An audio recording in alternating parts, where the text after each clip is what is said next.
welcome to the I'm Assuming podcast with your host, Ija Mohan. And my first guest today is Mr. Kelvin Raj, an old friend of mine. If you're listening in, thank you very much for listening in. I suppose I have to preface this podcast by saying that this is the first episode. We are still feeling our way around this. Kelvin has been very brave to volunteer for this little experiment without actually knowing, what this is going to become. Yep.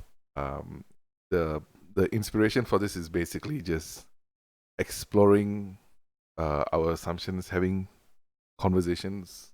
Dare I say, frank, direct, unfiltered conversations with people that I find interesting. Yep. And hopefully, these conversations help kind of open up our eyes on different kinds of the careers that we have, the relationships that we have, the decisions that we make in our life, and kind of, you know, help us be more open and direct to one another. I don't know whether Calvin, you wanna jump in and say anything. What was speaking to, I guess, Ija earlier in regards to how the Malaysian society, I guess, in regards to openness and being vulnerable, are we ready for it? The big question mark. Reason I was interested in this is because it's going to be unfiltered, and we're going to be talking about things that I suppose no one else would like to broach on or talk about generally, unless they had a couple of beers maybe, but then they stop making sense usually. But yeah, and I guess it's day to day things that we can all relate to, but and I guess being able to tell the true story, share as much as possible without implicating anyone, hopefully. But I think that's the goal. The goal is to get it out.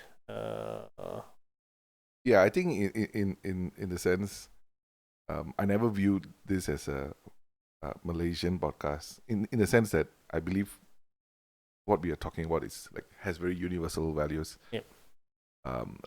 At the same time, I do think that as a society, we tend to put up a facade, and we tend to be very guarded. We don't have really honest, open conversations with another. We assume a lot about other people. We assume about their money. We assume about their relationships. We assume about their family. We assume about how they think and what they do and what they believe in. And what I've realized is when you have really deep conversations with people, most of those assumptions are not really true, right? Yes. And my objective, if I can say that, my objective is to talk to people like Kelvin, and kind of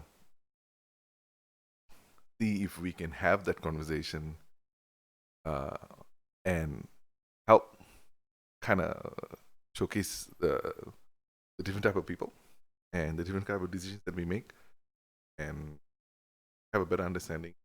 Hopefully, promote a more open culture for sharing and thinking. And something that I think we all need to have more of. Not an easy step for those who have probably not done much of it, but we're just going to show you it's not that hard. For me, it's an experiment. um, yeah, it's a lot of learning. I think I have a lot of assumptions, and I think one of the reasons that I want to do this podcast is to kind of challenge those assumptions. And I would like to say I'm not necessarily interviewing people that I agree with per se. It is I just want to talk to people who might have the same point of view, different point of view, and trying to understand it. I think in that process, hopefully other people gets to understand that as well. Yep. And let's see. This is episode number 1, and I'm sure there's going to be a lot of technical problems. I'm pretty sure, right? But I think thanks for taking the risk with this, but we will get there. Yeah. Okay, so we'll be on with the podcast.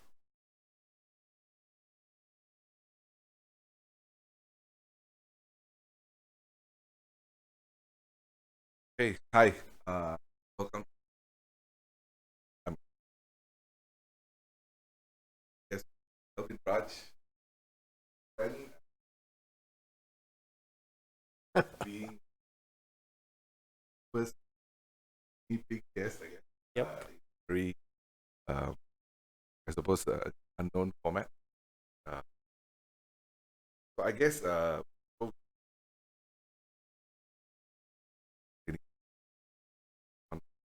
Yep. what's driving the I'm. The title is very simple. I'm a little bit narcissistic because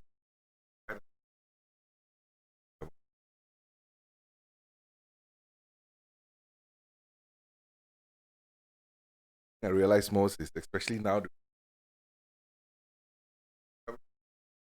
uh, that a lot of us are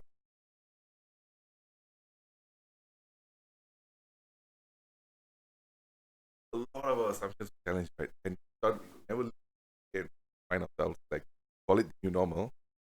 Find that most of our assumptions that got that what are this I have the absolute truth. But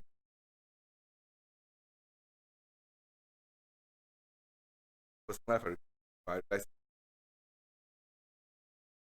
I have had before.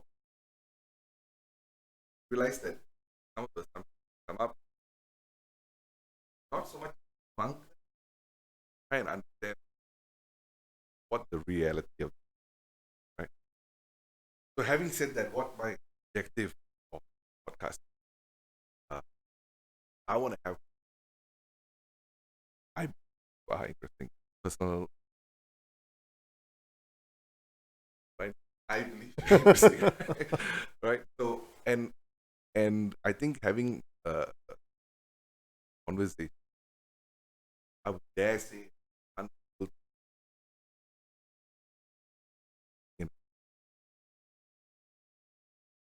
try and kind of have a better understanding of why, how you do things, and how you everyone else get a better understanding. Uh, for people who are listening, also get a better base. Yep. I guess. I guess the goal of the podcast, as you said, to be unfiltered and being Malaysian. Do you think we are open and or vulnerable enough to, I guess, share enough of our experience, enough of our life, past lives, or and to let people learn from it at least, or be able to be aware of it, and I guess talking about things makes it much more to someone at least makes it a bit more clearer to us ourselves when we. So, but are we ready for that? I suppose that's my wondering. I mean, yes, I'm the type who like to open up, and I will want to talk about things that people don't usually talk about. But is the general population in that sort of, I guess, mindset? I don't know. So that's a challenge, I suppose, for you to find out. I guess I mean I have out some friends that kind of broach the topic, but especially when bring up like it's completely there's no rules to this Yeah, conversation, right? yeah, And I think the first thing that pops out at everybody's mind, oh, you're gonna get in trouble, yeah, right? And they're not wrong, but I think the reality I think that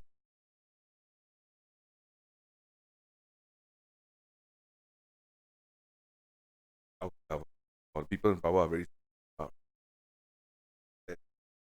politics, politician, yes, religion, right? But Leicester, then, but people yeah. more for religious comment, political Political. comments, right? But here's the thing, right? In my life is a bit of an exaggeration, but in my conversation, not many of those conversations are structured around politics. Some are, but most of the conversations are very Yeah, and very it's, right. We can talk about things that it might link back to our beliefs, our religion, maybe our political views, but it doesn't necessarily have to be about a politician or a political party. Okay? Yeah. And to be honest, I think it's not even something that is not something I'm interested in. I'm more interested in talking, for example, you, and get your views on things rather than have a general commentary on what country is, what our state of politics Yeah. is, and what our Yeah. religion is. Yeah. Because our day-to-day things come into consideration. Our day-to-day decision making very different, Yes. you know. And I think even in your life, you have a lot of examples that uh, that surprise most people in terms of decision making, Yeah. right? So yeah, but okay, I want to make one thing clear though. Since I have to be very clear that I'm not a Malaysian, although nobody will believe me. I think this is my 27th. I here when I was 9. I'm a in PR, so, and the only condition of getting a PR in Malaysia, for those of you who are not aware, not allowed to participate in politics. So whether I like it or not, legally I'm not allowed to commentate on politics. And again, it's not not a topic I want to dance on or whatever, but I think it's just that not as interesting as actually having really conversations with people, right? So, but let's see. I mean, I think it's tough to talk about things and say, oh, we're not going to talk about politics. Then, I think it will eventually come up. But yeah, but it's I don't think I see this as an experiment in, let's say, politicizing issues or anything like that. I think I would like to talk to a politician or have a politician on one day, but not so much the politics, right? But actually kind of understand, what are the assumptions do we have on a politics? Yeah. And what are you as a person? What do you stand for? Why you've in this life and so on. So I think that's the angle that I find very approach. Yeah. Whether we will get there or not, it waits to be seen, lah. Okay, so having said that, having such undefined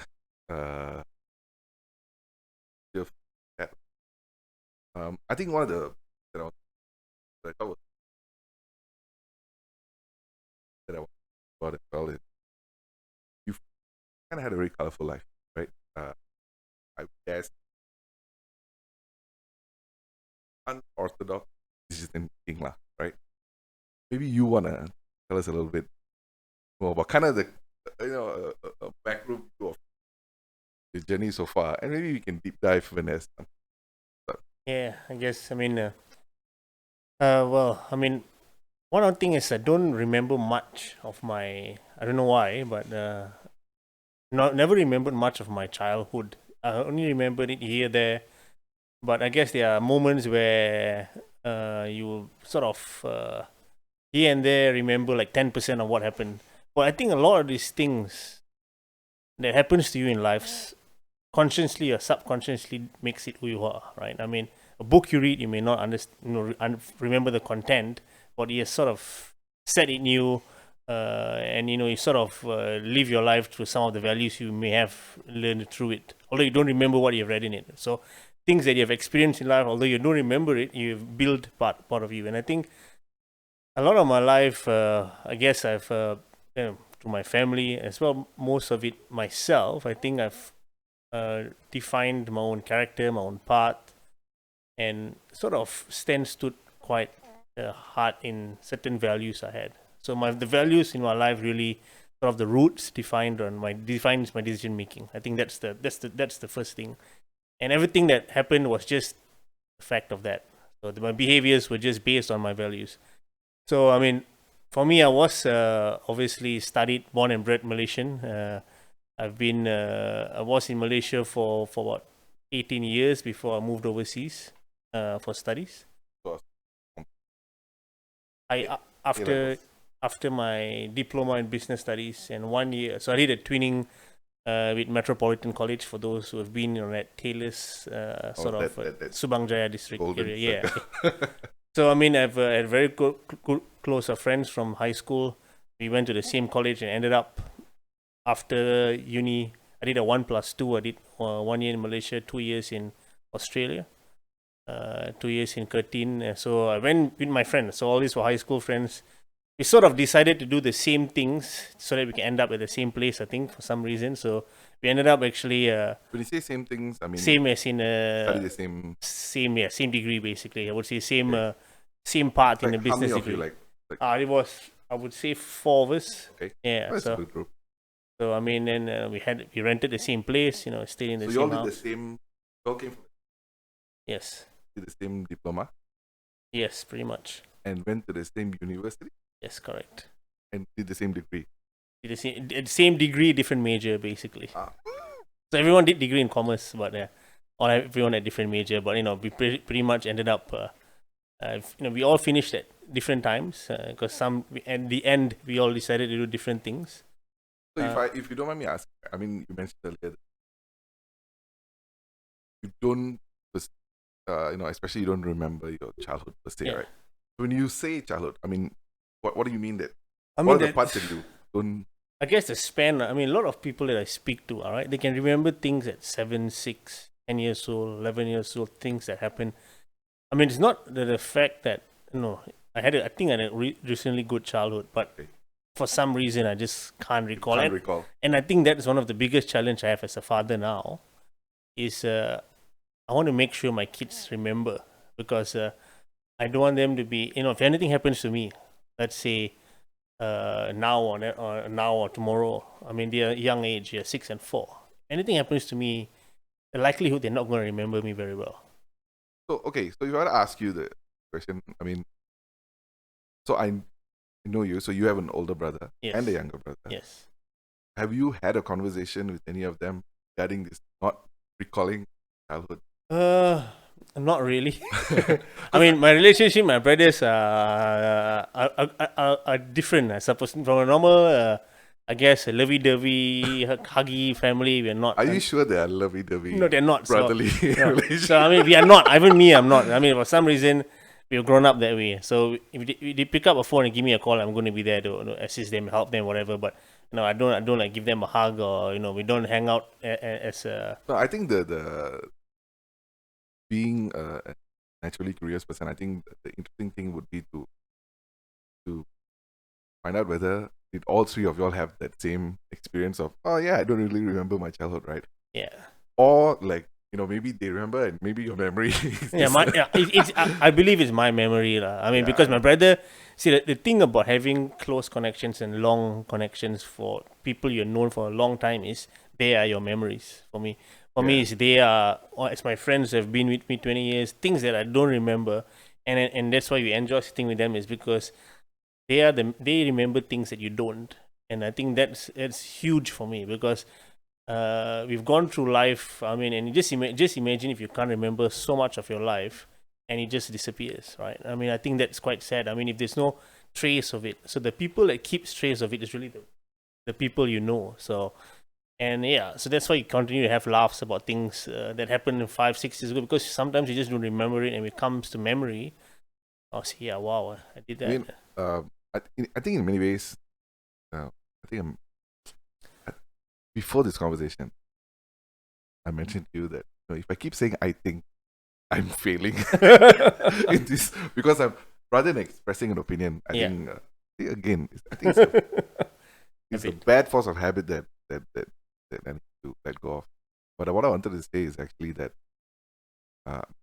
when you say this, that you can't really recall a childhood, I think my assumption is everybody remembers a childhood, and maybe in if I'm trying to reflect on my own life, it's a little bit easier because I moved to Malaysia when I was 9. So if I have any memory of India, where I was from, then I know it's before when I was 9, before 9 lah. So if I have any memories of India, it was before that, so-called childhood. And everything after that is my memory of Malaysia, right? Having said that, now that you say this, that you can't remember childhood, I've had many years ago somebody reached out to me on Facebook and professing to be my best friend from from India back when we were in like school, and he had photos of our school saying this is me and this is you and all that, and I have zero recollection of him. I have zero recollection, and I was behaving like, oh, this guy is trying to scam me. It's some weird catfish scenario. And this guy was like a genuine sound. I mean, was saying that, oh man, you can't remember you were best friends. You were best friends when you were in school. I mean, you were very young. I mean, 7, 8 years old. But I have, until now, I've tried my level best. I have zero recollection. So maybe there is something to this. Yeah. I mean, even like sometimes when I look at photos, I mean, that I mean, when I'm even 7, 8, 9, I mean, when I look at them, not all photos that I look, I can actually remember myself being there. So, I mean, it's a personal thing, I think. I mean, it's where I feel like, I don't know whether it's a condition or early signs of Alzheimer's or what, I don't know, but yeah, so when I think about it, it's like, I mean, my kids, I just want to make sure that a lot of the life I share with them now, we find ways to, anything happens to me, they have got some memory of what I left behind or who I am. So I think. But how do you mean? I mean, so when you say that, right? It looks like there may be two scenarios, right? Scenario A is just that most kids are very bad at remembering stuff, right? And most kids will probably not remember birthday 1, 2, 3 up to 10 or whatever, right? And or scenario B is, I think, which is what I think you are saying, is that the memories were not impactful enough for you to remember, and you are trying to make maybe more impactful memories with your family. Is that what you're saying? I mean, I don't know. I mean, I think the memories. Memories were impactful, I believe. I mean, because a lot of stories that I hear that are from my family. That, wow, yeah, I remember. This very interesting story. I remember being slightly part of it, but I can't remember the full picture of what they said I did. It's like, oh wow, I did all that as well.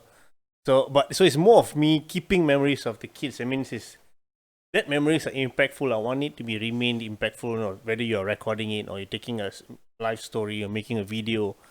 That things, I suppose, are the things that still visible. I would love to have videos of what I did 10 years ago or 15 years ago. But as you look back, you realize that damn it, I should have taken some capture some memories of that time. Because unfortunately, those things can just disappear. I mean, from your, if for some at least. You think so? I mean, depending. I mean, I guess from a younger age, I see it from a younger age, I suppose. I had this really weird interaction at a it was like maybe at a talk many years, where somebody was talking about his online gift card. But you go online, you buy a physical card and get them. Yeah. And people were kind of like ridiculing it in the sense that, this is age of the internet, in what you can send a click through Facebook and whatnot at that point. And why would somebody want to actually buy a physical card? And this guy, I mean, his name is Chuck. Shout out to Chuck. I mean, smart guy. And Malaysian? Yeah, he's Malaysian. Chuck. Chuck. Oh. So, maybe I'll have Chuck on. I mean, he's an interesting guy. But what he said kind of like, in a sense, it kind of broke my assumption of what we thought social media or Facebook was, right? And I'm sure he has practiced that with many other people. But when he said it sounded really cool. He said that, tech companies come and go. MySpace came and went. Friendster came and went. And if you think that all the memories that you have created and saved on Facebook is going to be forever, that's not necessarily true. And when Facebook has come and gone, and you can't access to any of your photos, you still have, at that company at that point was called Foldies, and you'll still have a Foldie in your hand. And man, that kind of like, yeah, that's absolutely true, because think we are old enough to say we probably had Friendster accounts, Yeah, right? yeah. And the Friendster accounts don't exist, right? Yeah. And all those photos that we've had, and I don't know about videos during Friendster, but all the photos that we uploaded and all that, they don't It's gone. exist, right? No. So what if the same thing happened to Facebook? I mean, a lot of people, me included, have invested a lot of content uploading, right? And what if that, like we were saying, right? What if that? I think that's that's the fallacy. I mean, we all will believe it exists until it's gone. Basically, I mean, I mean, I don't know. I mean, how do I deal with that? I don't know how to personally deal with it. For me, I keep a lot of my on my kids as well. I mean, our photos and all are stored in Google, right? Okay. So we use Google as the basis. But then again, Same thing. Same thing. Yeah, it's a digital the- thing again. So everything is digital. So I can tell you, if Google swipes out tomorrow and closes, that's it. Our memories are gone. I mean, a lot logically. I mean, you'll have maybe some backup on your phone or something. One thing, Mel does well with my wife. She keeps still stuff in what do you call it? Hard disk. Hard disk. Yes. Yeah, that's So smart. she backs up lots of stuff. And she keeps backup for backup. So Okay, but so Melissa, your wife, does have an IT background. So she probably knows it. Man, one day all this Google and Facebook is probably not going to exist. But having said that, maybe we are dwelling around this a little bit longer. But I think I've been actively trying to take less photos. Yeah. I think if you open my phone, it's your typical new father scenario where you're just taking photos of your kids, right? But I realize what's troubling me is when I think about it is, man, I never revisit. When something cool happens, you want to take a video and photo of it, right? But the issue is I never revisit that photo or video. And I keep asking myself, man, if I'm never going to revisit it, why do I want to distract myself from whatever that's going on? If you're playing your kid, instead of taking a video of you playing with your kid, why don't you just play with your kid? Right.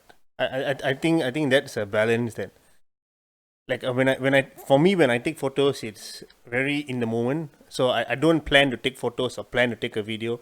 If I feel like okay, I mean, suddenly I feel, all right, this seems like a good moment, so I'll just quickly try one. So yeah, we should not, for me, like you said, should not, priority is your camera, to make sure you take a camera playing your kid. This doesn't make sense to me. Like, it has to be in the moment. Fine. Yeah, I mean, don't get me wrong. I'm not trying to say that you shouldn't. Yeah.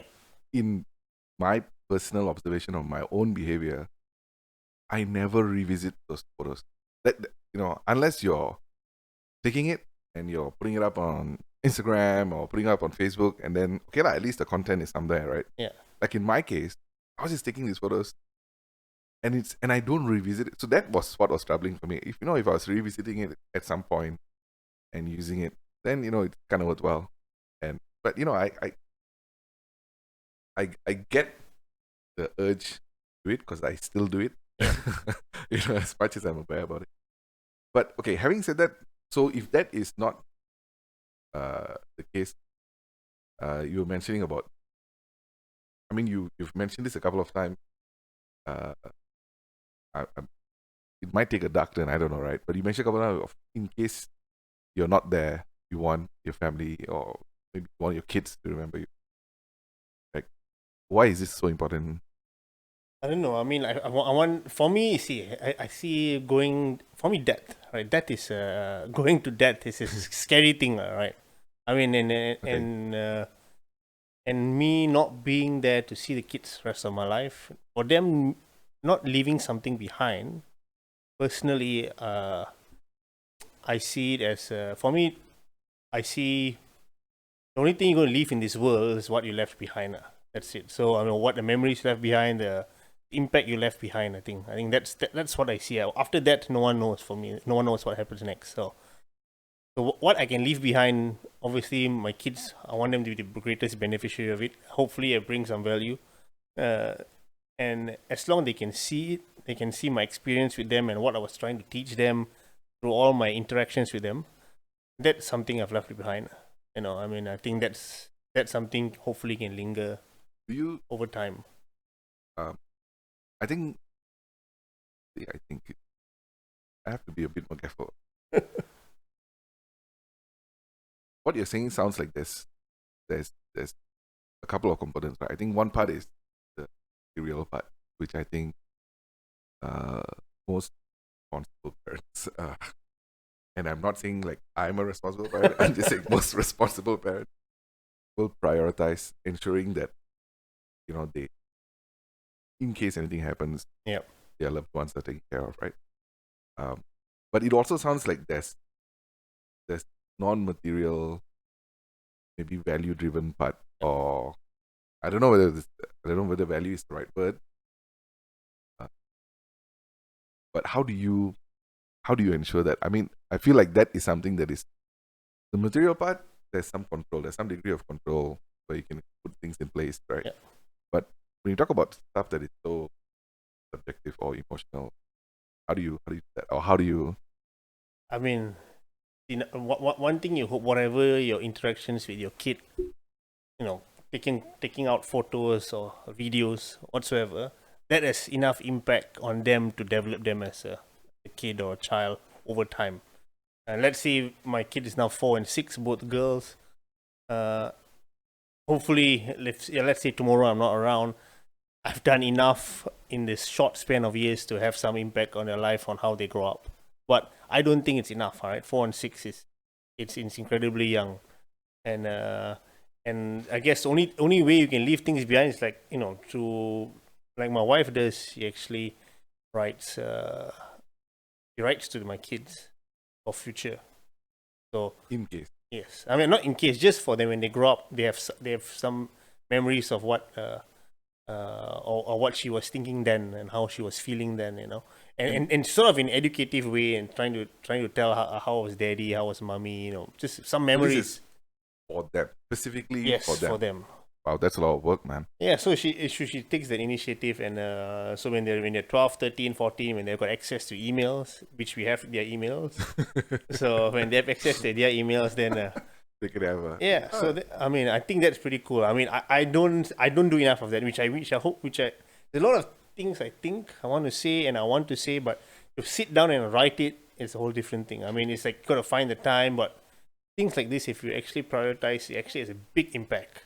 If you ask me, if I was a kid in my daughter's age, and let's say they passed, even if they didn't pass, they were around, reading something that that my dad or mom wrote 10 years, 15 years ago will have an impact. I believe it's quite strong in the way when you read it. So yeah, so things like that, I guess, can make a difference somewhat.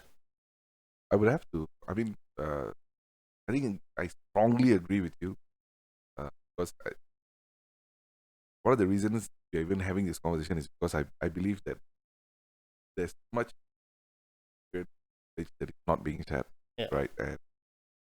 And here is just us two talking, right? But I think again, like, man, this is going to be an ongoing issue.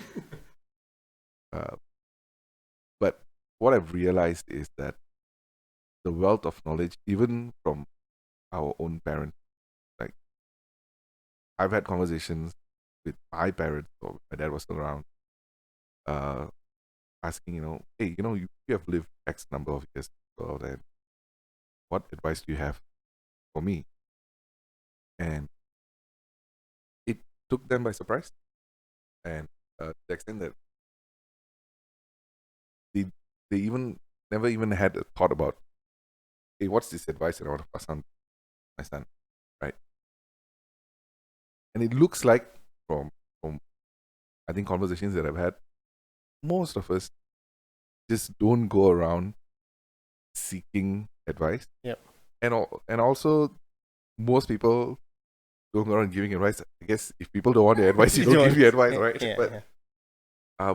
but especially from older people, right? Especially from people who have seen things and lived through times, right? The lack of passing on that experience, or that the kind of lessons learned and the values and all. Man, I think that is like a really missed opportunity. Yeah. Uh, and even when even if you say professionally, if you're not talking, even professionally, one of the things I realized is if you need to have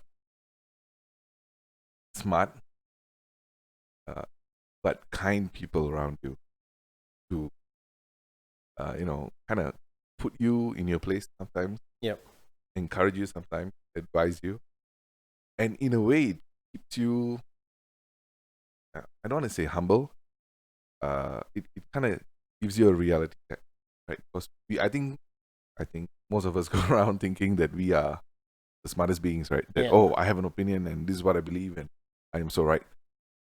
And it takes a level of openness to talk to somebody else and be open to the idea of, man, maybe this is not the best way to do what you're gonna do. Yep. In that sense, uh, so uh, speaking of generations, my son is trying to break through the door, but it's locked, and I think he's not old enough to. He can. No, it's locked. Okay, So alright. unless he go find, I'll be in trouble. But speaking of which, uh, how do you see now that we've had this kind of conversation, right? Would you have a conversation with your parents about your childhood? I mean, in order to learn about how to better be a better parent for your children. I mean, I don't know. I mean, I don't know. it's a question, I right? mean, it's tough. I mean, I don't know. I'm like my relationship, with my parents. Again, in a very how would I put this? Like, I think some people relate, some people don't. But it's like this macho relationship sort of scenario where there's love, but and you sort of keep away. Not my mom. My mom is a very loving person, so she'd be the first to give you a hug and give you a kiss and everything. But between the males in the family, it's just what's up? Hey, how are you doing? Sort of scenario. But you don't But have we don't that the conversations of I guess deep conversations, occasions I suppose where you got enough liquor in you maybe. oh, but that's just switching off the filters. It's not. well, I mean, I guess we don't just randomly go into and have an open conversation. No, I mean, I don't know. It's not. I can have it with a lot of other people, but with my parents, it's more guarded, I suppose. It's just been like that. And but if there is something that I feel is not right and needs to be addressed, I'm not afraid to Voice. or sit out and have a chat about it. But if it's everything's okay, then I just go. I don't go and find an open conversation with my dad, for example. So it's I just mean, I relate. I mean, and I think most people would relate that there is a weird, I think, lack of a better word, there's a weird awkwardness to all our relationships with our parents. I think it's very rare, and where you hear like, oh, my mother's my best friend and my father's my best friend. Maybe it's Asian culture. I don't know. I don't know whether it's kind of generalizing it. But I don't have an answer. But man, it's going to be a tough one. I mean, I've had awkward conversations with my mom, more, and it's tough, man. I mean, yeah, because I think if there's your openness to talk about something, and then there's also their openness to yeah, listen, correct. but there's also their openness to talk about something, and whether you're open to listen, right? Sometimes we are open to talk, Yeah, yeah, we are not open to listen, correct. and And that's a huge difference. and I guess the big thing is there is a major generation gap in the thinking levels where it's very hard to reconcile in some aspects where you believe in open. Okay, I believe this guy can do whatever he wants. It's a choice of his life. But then apparently may think no, this is the only right thing to do. So then you have a natural roadblock there. I mean, it's usually I find that older generations who have set mind need it's hard to you talk tell them something else that they already believe in sometimes. I mean, it's something they have to experience and learn, then they will go and change their mind. But especially coming from their children telling this you shouldn't do this, or I think this is okay, then they're just gonna tell you no, that's not okay. So, I mean, in a sense that I think the whole saying is that everyone needs a parent. yeah, yeah. So every rebel becomes a grandfather and stops being a rebel, right? So I think in the sense that we will probably will go through the same phase unless we are actively looking to curb that behavior. Yep. So do I have you know, sometimes me and my wife talk about how our kid, and you know, we believe that we have a level of maturity to our thinking, and we're not better than our parents. But even then, you realize when you have those conversations, you're like, oh no, I would want them X, Y, and Z, or this is my expectation of them. And then you realize that you're doing setting the same kind of expectations and boundaries that maybe it was a different kind that your parents had on you, right? So, I don't know. I guess parenting. Yeah, and I think again, I mean, there's no one answer to this, lah. I think each of us, number one, they're all different. Similar to me and my wife as well. We have got sometimes different ways of what we want to do with the kids. And people like to read articles, love reading articles saying this is what you should do, that's what you should do. Yes, they are brilliant guides. That should not be what you just do. I mean, end of the day, everyone will bring their kids differently. Their kids are also different, have their own personalities. Whether you're good friends with them or you want to be more hard on them, you just have to adjust. As long I believe you are well, you're good mannered. I mean, you want your kid to enjoy the best in life, get the best experiences, and obviously grow up to be a good person. I think you'll find a way to make it work. So before we talk about that, right? Maybe we hit the head a bit too fast, right? I think from you going to Australia to you having a family and children, there's actually a lot of interesting things between even in those times, right? Yeah. I mean, I guess I want to go step back a little bit because I think I need to address. I mean, I was not a good person in high school, I thought. I don't know. I mean, I used to be a little bit of a bully. I was a good boy actually, but I was bad to some people. Really? Yes. Oh, I would have never guessed. I would have never guessed that. So there was a turning point actually. Okay. In high school. I mean, in high school. Yes, and a lot of people my friends would know this as the pisang goreng lady. Okay. So I mean, I used to. So wait, before you tell it, how bad is this bullying that we're talking about? I mean, there were 2 or 3 people maybe that I just picked on because I don't know. I mean, it was fun. I don't know. At that time, it was easy, and I don't know what made me do it. I mean, looking back, didn't look at all the right thing to do. But were you like when you say I wasn't? Oh, yeah. Were you like trying to understand this, right? In the sense that were you alone bullying them for the sake of bullying, or you were friends and people will laugh? They were friends, and I mean, we're not talking about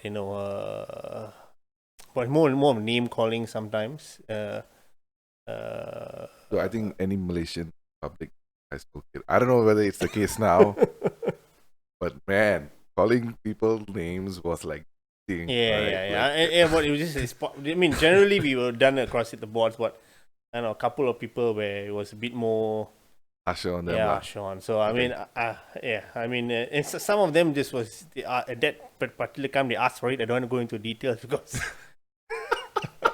So they asked for it defense. Okay. Have you spoken to these people since? Have you not really. I mean, I would, if I see them now, I would speak to them like no friends. Ask me. But would you address well, if you sat down for a cup of drink, I would address it. I think. But you wouldn't go. You don't think you would go out of your way to? No, I don't think it was so bad until I need to go unless again I'm assuming, right? Like okay. It's not, but to your point, if I would try to put myself in your shoes, if I felt they deserved it, then probably I would not want to reach it. Yeah. But it's very subjective. Yeah, again, it's subjective. It's but very, very subjective. The deservance thing it's really what you make of it, right? I mean, it's not necessarily actually the truth. What it is, yeah. Okay. So that leads up to this pisang goreng lady incident. Yeah. So one thing I used to do, I used to take used to study in Pudu, KL. So it was a private Catholic school at that time. Okay. So I used to take the LRT or take the bus from PJ school, and coming back from school, I used to, and this is a vivid memory because it was bad. And I used to, the bus goes, I used to last stick people out of the bus.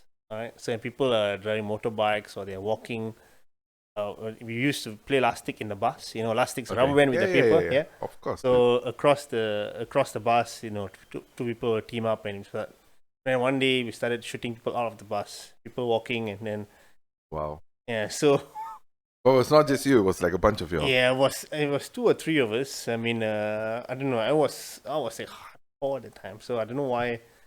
And so one time in Pudu Raya, where there's a traffic jam, and I just like elastic somebody was walking, and the uncle comes with a bottle and wanted to hit me. You know, I was like, oh, okay, sorry, scenario, but yeah, I did that, and then one day, you know, I think this was the worst. This was the peak of who I was as a teenager.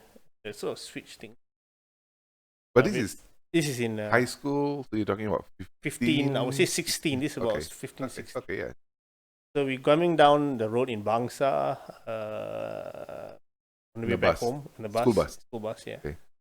So there's this, I don't know if people remember, but there was a pisang goreng lady that sits there, and just as you head towards the Telawi itself. Telawi side, Telawi, right? Or Marov. The main road. Telawi, Okay. where all the shops are. Okay. So there's a row, there's a long stretch of road. There's a pisang goreng lady. I think it's an Indian family. They used to a lot of people every day. So what we used to do, we used to elastic not the pisang goreng lady, but the people that buy pisang goreng. Wow. So it was there, and then one day there was an empty can, all right, empty Coke can, and I sort of threw it out of the bus, hoping to hit one of the people who was buying the pisang goreng. Okay. And then that was it, right? So I took the bus off. Bus went off. I thought it hit somebody. 3 weeks later, a car trailed the bus. And stopped the bus. Basically blocked the bus off the road, so the bus couldn't move. And the lady got 2 weeks down. later. At about 2 weeks, it's about time later. Okay. And stopped the bus and said, who came up to the bus? Someone who threw the can. The can ended up in the hot oil, which I guess sphered over the lady's mother's hand. Wow. So I was, so I didn't know that time. So she said, who threw the can? Own up now. Ask the bus driver. The bus driver said, you got to own up because we cannot move. So everyone was in the bus. Everyone looked at me. Okay, so you had no choice. I mean, I was like, and I was shit scared then because I'm going to call the school. If you don't do it, you're going to be in big trouble. So I said, I owned up, and I got up and did. I didn't mean to do that. I said I was sorry. I shouldn't have done it. I was apologetic and I was afraid and everything you can think of as a kid. Were you really sorry or were you scared? I was scared, right? I mean, I it's guess understandable. I was scared. I think yeah. the sorry part, I've not. I didn't. Obviously, the fact that when I heard the mother had actually put her hand through the oil splashing, that was, oh shit, that is like bad, right? So I mean, and that's when I know that I caused it, because I threw the can. I didn't mean it, but yeah, it's an impact. Whatever you do in life is an impact. So she said, okay. She said that if you come and own yourself out, I'm not going to call the school. But she eventually called the school anyway. So she was also in the bus. No, she was the daughter of the lady that got burned. Okay. So the daughter came after the bus. Okay. And then the school got notified. And obviously that particular day, next day, I got called out. And I was on the, I guess they were making a decision whether they should expel me or not that particular time because of the incident. Because it was a pretty serious incident, right? I mean, you caused damage to... bodily harm, yeah, pretty much. And what do you call it? What happened was one teacher, Mr. Lewis, I remember him. He was my savior, so to speak. Okay. I mean, called me up, had a chat. Why did you do this? And I think that conversation and that event turned things around. I mean, I sort of was much more careful, much more aware But what I what did was he doing. say to you that made you realize something that I you? mean, I don't think so. He said what I would not expect him to say, but I think the event. I mean, he probably said, "What I'm going to do for you is I'm going to try to keep you in the school." So through all that event, I mean, for me, my parents still don't know about it. I think maybe they know. Wow. So they know. I think they know. They knew, but probably they forgot about it. I mean, at that time they didn't. So they didn't know it. They didn't know about this until after high school or after uni. So way down the line. But that time I don't know whether they still remember it. But that particular event, then, and he's saying, "I'm going to try to keep you in the school, but you need to be, yeah, I hope you have learned from this and things like this." So like, because that's truly an event that I've hurt someone quite at a high level, and it's my responsibility, right? Anything could have happened. A person could make a police report. I could have been taken to a juvenile court for bodily harm or whatnot. No one.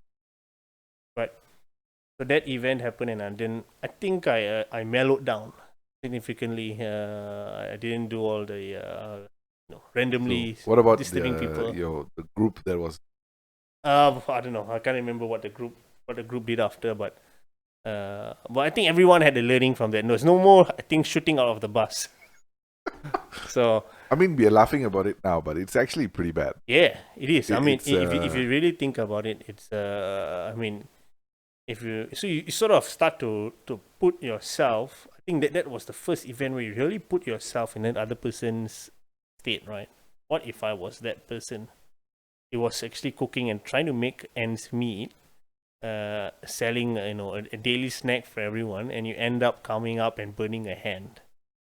That didn't sound anywhere near right to me at that time, and I think that's where and whoever and the auntie who's still out there is very sorry if you are anywhere chance of hearing this, but it was but yeah, I mean that event I guess changed me in a certain extent where the risk I took.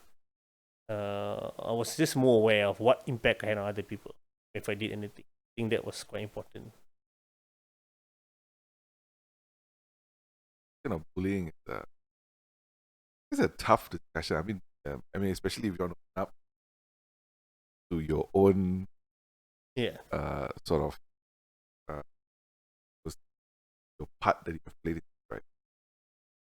Um, I don't know, man. How do you? Okay, what's your learning from it to the extent that? How do you ensure that maybe your kids don't bully? How do you?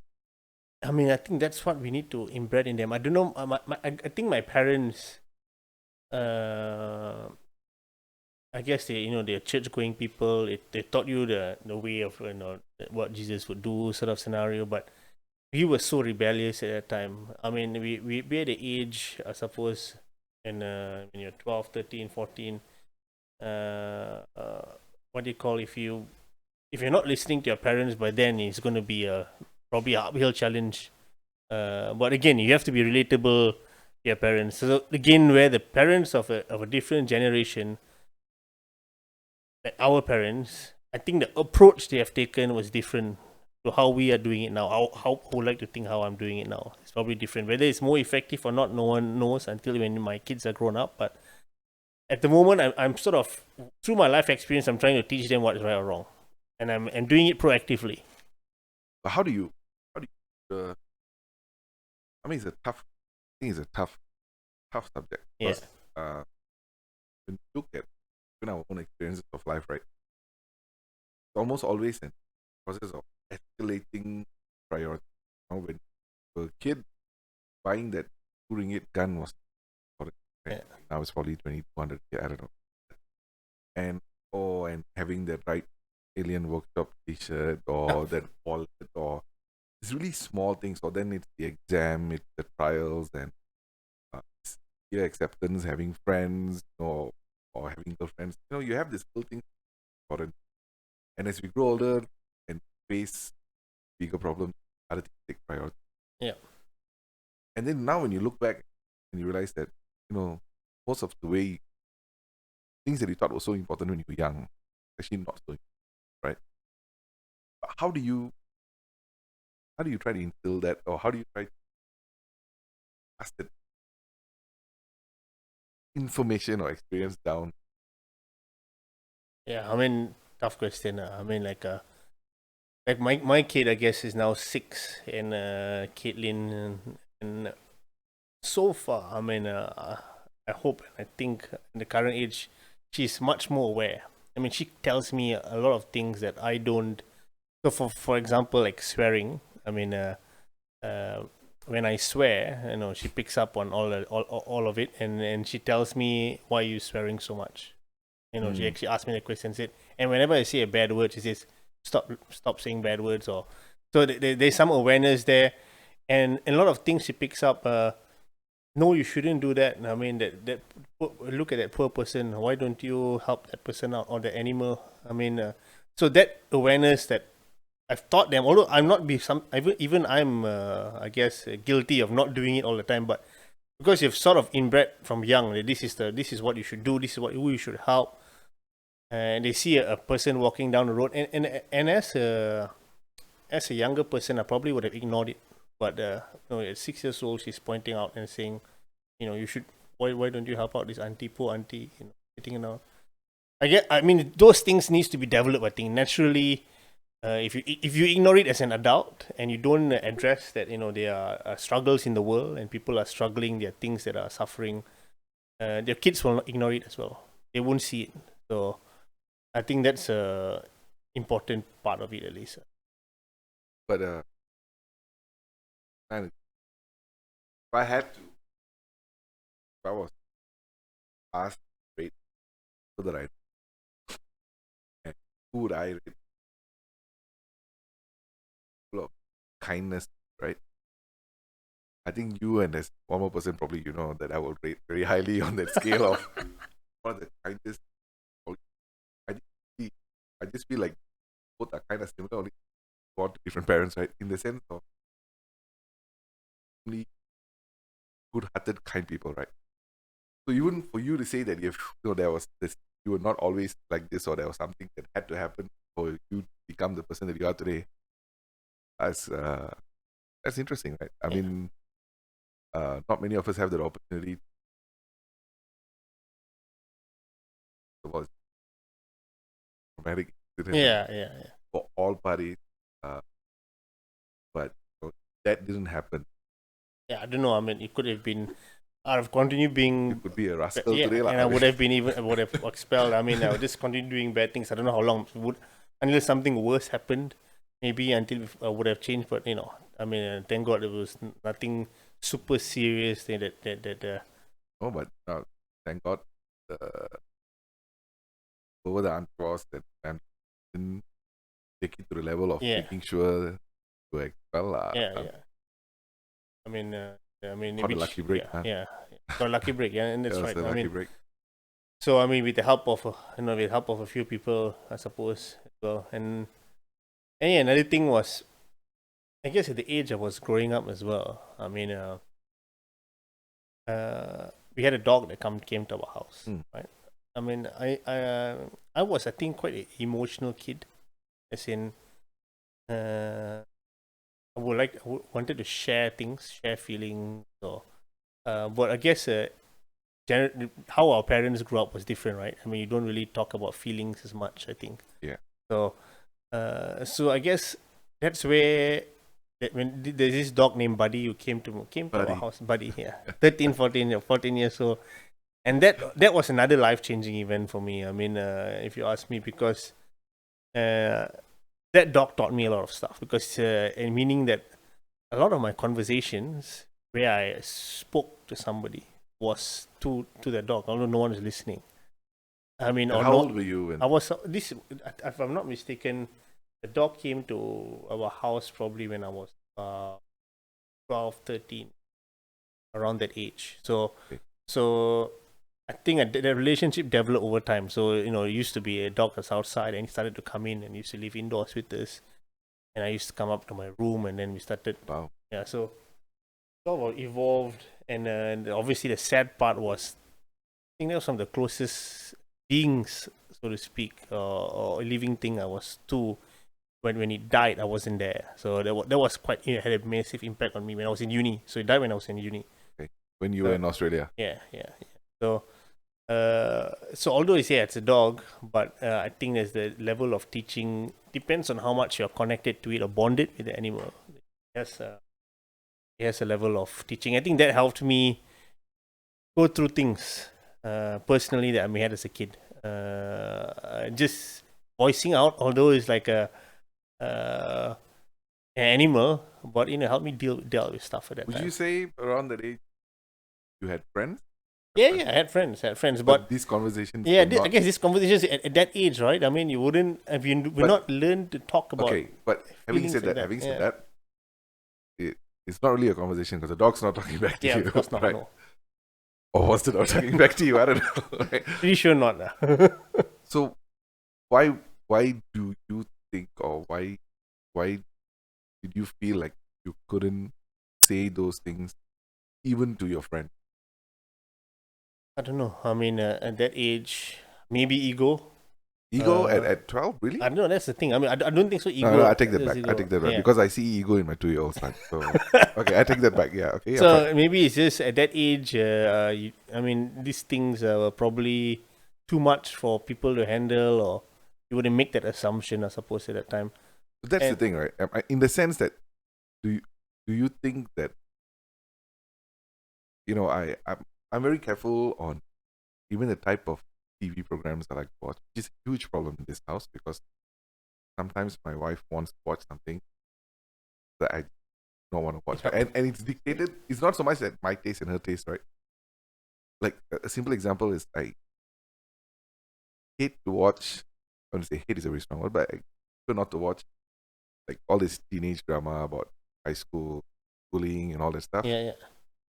Only because I can't seem to wrap my mind around the idea of how teenagers think. Probably I thought the same way, right? But for me, as an adult, was ever fastly growing adult, to see things in a way of simplistically, oh, you're ugly, you're beautiful, you're popular, you're not popular, and you realize that there are kids in these TV shows, although it's just a show and the actors, you realize that in real life that there are kids who have this, their peer pressure. I feel like, oh, I can't go to school today, they're going to bully me, and I'm not pretty, and the extreme cases, of course, are the kids like commit suicide, can't handle peer pressure. But in reality, we know now that hey, it doesn't matter what other people think, right? But you think that the whole world's against me, right? It doesn't matter if your parents love you and family loves you, but in school and it's, oh man, I'm a loser, I hate my life, blah blah blah. And although these are just shows and hopefully they all have a happy end, I realized that it's actually a reflection of society as such. So I just don't like watching those things because, like, man, how do I ensure this little creature that's living in my house now that one day when he goes to school or whatever, he doesn't have this level of security that somebody else can dictate how you feel about yourself. Right. And for me, that's like, yeah, I mean, I think that's where the grounding, I mean, us knowing this as a possibility, I mean, there is no, I guess there's no book to tell you how to avoid it. I think you just have to. Man, but this is not just a problem for kids, right? I mean, even as adults, peer pressure is still a real. There's still a lot. I've seen people of the whole spectrum, not just people 30s or 40s, but still care very much what other people think about them, or what society thinks, and big decision making, done based on. And I honestly, I don't know whether there's something that can. I do not like. I have tried tackling some of. I have failed. I have failed. I end up looking like a crazy person. So in the sense that, but those are like things that I can't wrap my mind around. The fact that one day my son can walk into a school and feel like he doesn't belong, right? Yeah. And he just because there are other people thinking looks ridiculous, sounds or whatever it is, I don't know, he might. But I think to that extent, how do we tackle that issue? I mean, I don't know. I don't know whether it's something that we can even tackle, right? But self confidence, man. How do you? Yeah, I mean, I think. And how do you empower enough have self confidence, but not so much that they're so overconfident they end up being the bully, right? Because that's the reality, right? That's the reality, right? I mean, even if we see ourselves, usually the bullies are the overconfident. I think I'm pretty sustainable, blah blah blah, and I can do whatever I want. So you don't want that, right? But at the same time, you don't want how do you get thought of I'm valuable and everybody's valuable? Yeah, I mean, for me, kids nowadays there is a quite large level that is nurture, but there's also a level of nature involved. I think kids there is relevance.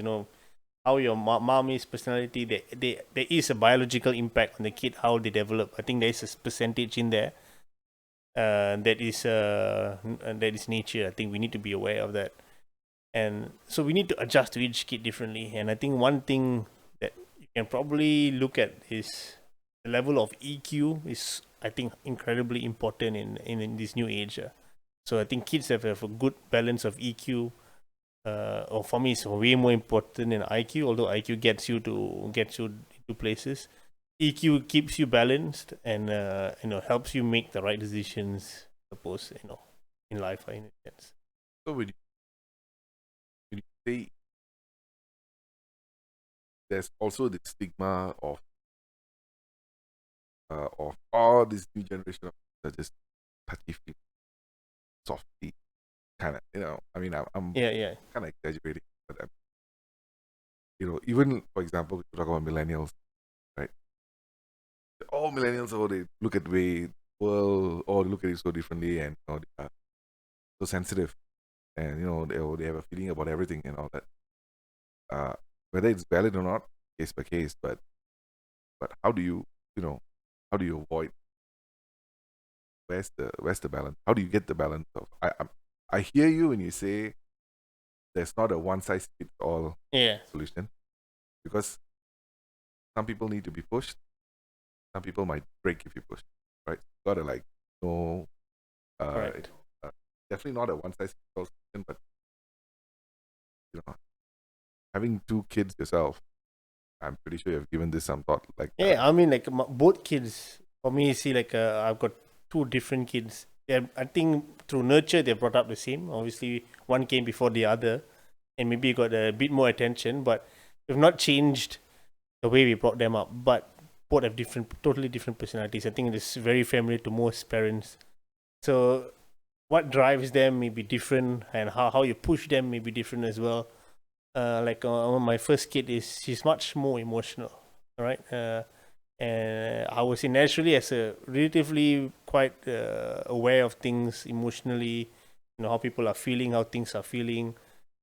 So it's a strong point there. Then you start to have to push a backhand. I call it a backhand. So their personalities may be strong in certain angles, so they may be weak in others. Let's say confidence. They lack in confidence. So how do I work? I don't want you to change to be an overconfident person and then lose because you can't change. For me, a personality is grounded. It's like almost set. You want to just develop it. So you can't switch a person from being a super overconfident person who was before this an introvert, right? You can't switch suddenly to be a full introvert. You could probably work on it as an introvert. I'm an introvert, so I'll work on my. You consider yourself an introvert? Yes, I consider myself. Yeah. So, and but I try to work on my backhand. So I mean, I'm also what do you call it? Previously, I was more of as a professional. There's a lot of self-doubt, over lack of confidence on my side as well. So those were things that through my introvert personality, I suppose, existed. well, I see that as okay, fine. I know I'm not strong in those areas, so those are like I try to work out my presentation skills and how do I address people. So that's my backhand. So I try to work on those to get better at those, but not necessarily be excellent at it. Because I don't want to be changing who I am just to fit someone else's needs. For me, I see it as a backhand. Yes, it's not as strong, but I know I still can use it, sort of scenario. So that's what I want to do with my kids as well. So she's strong, in this level of emotions, but she's I guess lack of self confidence. So I bring her confident enough to do things, so, but not necessarily be overconfident. Like an outgoing extrovert who can do stand up on a stage and suddenly start speaking for 2-3 hours, like you would see a lot of people do. But yeah, that's where you got to find the balance. I suppose you got to understand who your kid is, what she's strong at, and then and they will figure it out as they grow older as well. But at this age, I think it's important that you're close enough to your kid to try to figure out or know enough that where their strong points are and what you need to develop, I suppose. Okay, so speaking of that, so we kind of okay, so just to kind of unpack this again, right? So there was this episode that changed your life or changed how you looked at life, right? Or behavior and all that. Then you went to study in Australia. Yes. Uni in Australia. Yeah. And you completed? Completed, yes. And then you came back to Malaysia. Right. So I was back here for, I would say, a year. And, well, I also met my wife, who I've already known in Malaysia. Sort of, we got together while we were in Australia. So we were actually, she was in Brisbane at that time. I was This in was Perth. while you're still studying? Yes. So towards the end of my studies, I would say. Probably the last semester or so. And we connected. I knew her here from church, and we sort of started talking online. And she made a trip down to Perth one day, and long story short, we got together, but we were in different places, right? So, and we sort of understood that at that time. We didn't know what was the future going to hold. She went back to Brisbane, obviously. And so you guys, I'll ask, but you guys was it like? Yeah, it was a exclusive boyfriend girlfriend. Yeah, an exclusive boyfriend girlfriend scenario. That's a stupid question to ask, man. But so what do you call it? So she went back to Brisbane, and as my 6 months later, so we were still exclusive, so to speak, and I had to go back. My visa finished. I tried to stay back, couldn't get a visa to stay on, and so why was that? Why you graduated from Australian University? Correct. Why couldn't you get a job? It's not that simple. I mean, as a graduate, at that time was harder to get a visa. So you need to have a job, or you need someone to be sponsoring you. When you say that time, do you mean now it's easier? Yeah, I think it's now, not to say there's been changes in the laws over time. So there was one time graduates were able to get a visa for 2 years for them to look for a job, but that was not during my time. But now they have that. But during my time was after I finished studied. You either carry on studying to stay in our country, or you got a job and there was someone who was helping sponsor your visa, right? So that was the. If let's say, I think it's an interesting question because I think most parents, if they got it, they want to send, especially higher education, right?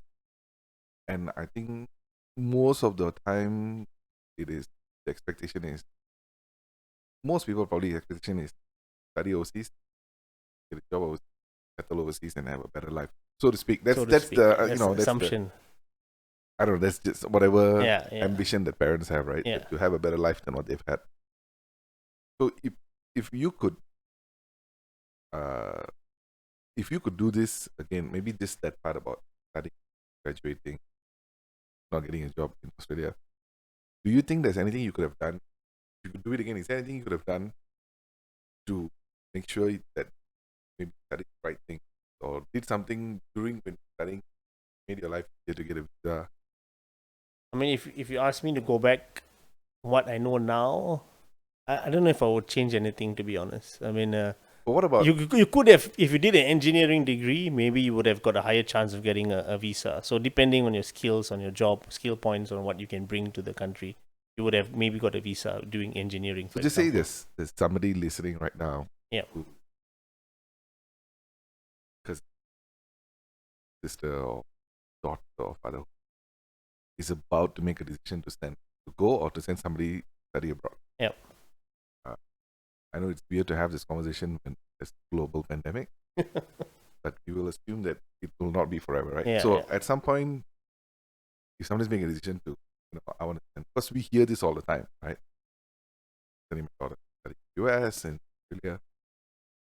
What advice would you give based on your experience?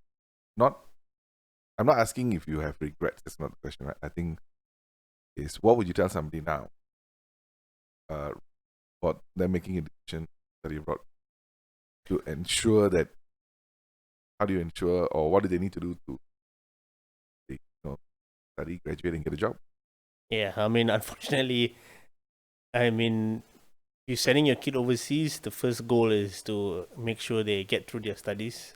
Secondly, is to make sure they build independence. I think throughout that time, those are the two things you should be looking at. I mean, you get a job unless you know someone or you know for sure that person is going to get a job, or studying something that will allow the person to get a job or a visa. I would say that should not be the main reason you send your kids overseas. Uh, and the first thing is to make sure they get the exposure, they meet new people, and they see what is it to live overseas. Maybe they go work for their own money for a while, because hourly rates there overseas are much better. So I think those things like that is the main reason whether you decide to stay there or not. Number one is do what you want to do. Don't do what you need to do to stay overseas. That's what I personally believe, at least. Uh, and Do then what you want to, yeah. So what not what what you you love to do, I need. suppose. Yeah. That sounds very confusing. So what you want to do is probably what it would, I suppose, follow your interests. If you love architecture, but it's not going to get you a visa. I mean, don't give up architecture because it's not going to give you the visa, right? Again, it could be if you love that visa so much, that's what you're going overseas for. Then you got to, I guess, rethink what's more important to you. So that's a need and a want, in a sense. The pragmatic side of me would say, okay, let me clarify by saying that I'm 100% on board with chase what you want. Yeah. I'm on board with that. But the pragmatic side of me would also say that if you are going abroad study, or if your parents are paying for your education abroad with the hope that you will settle abroad, and if what you're studying is not going to help you settle abroad, then you can chase your dream at home, right, in Malaysia or wherever it is that you are, Correct. and save a lot of money and still chase your dream in that sense. But that's just me being very. That's where it comes to the reason you're sending your kid overseas, or reason you want to go overseas. For me, was really opening your eyes to, yes, a more global environment, living by yourself, working, earning an income, supporting. I know for me, if parents are sending overseas, really they should only be paying for their fees.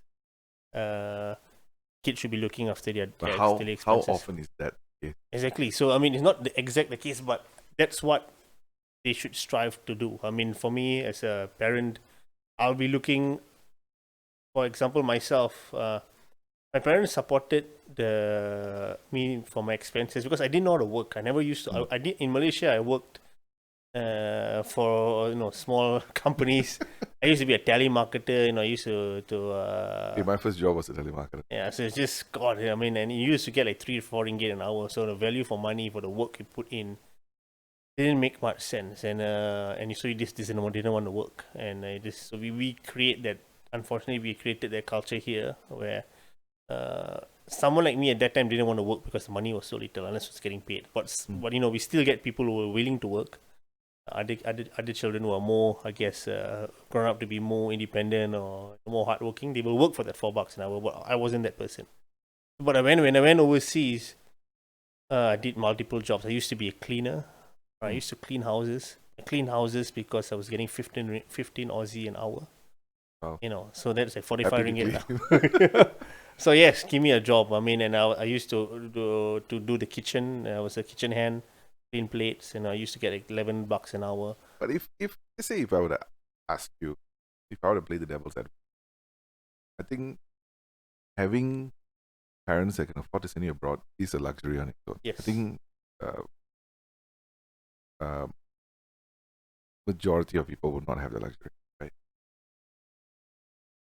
Don't you think that these virtues that you're saying about learning to be independent, learning to own, keep, and your money, can that be achieved locally as well? I mean, can that be achieved without having to pay an exorbitant amount of money to study abroad?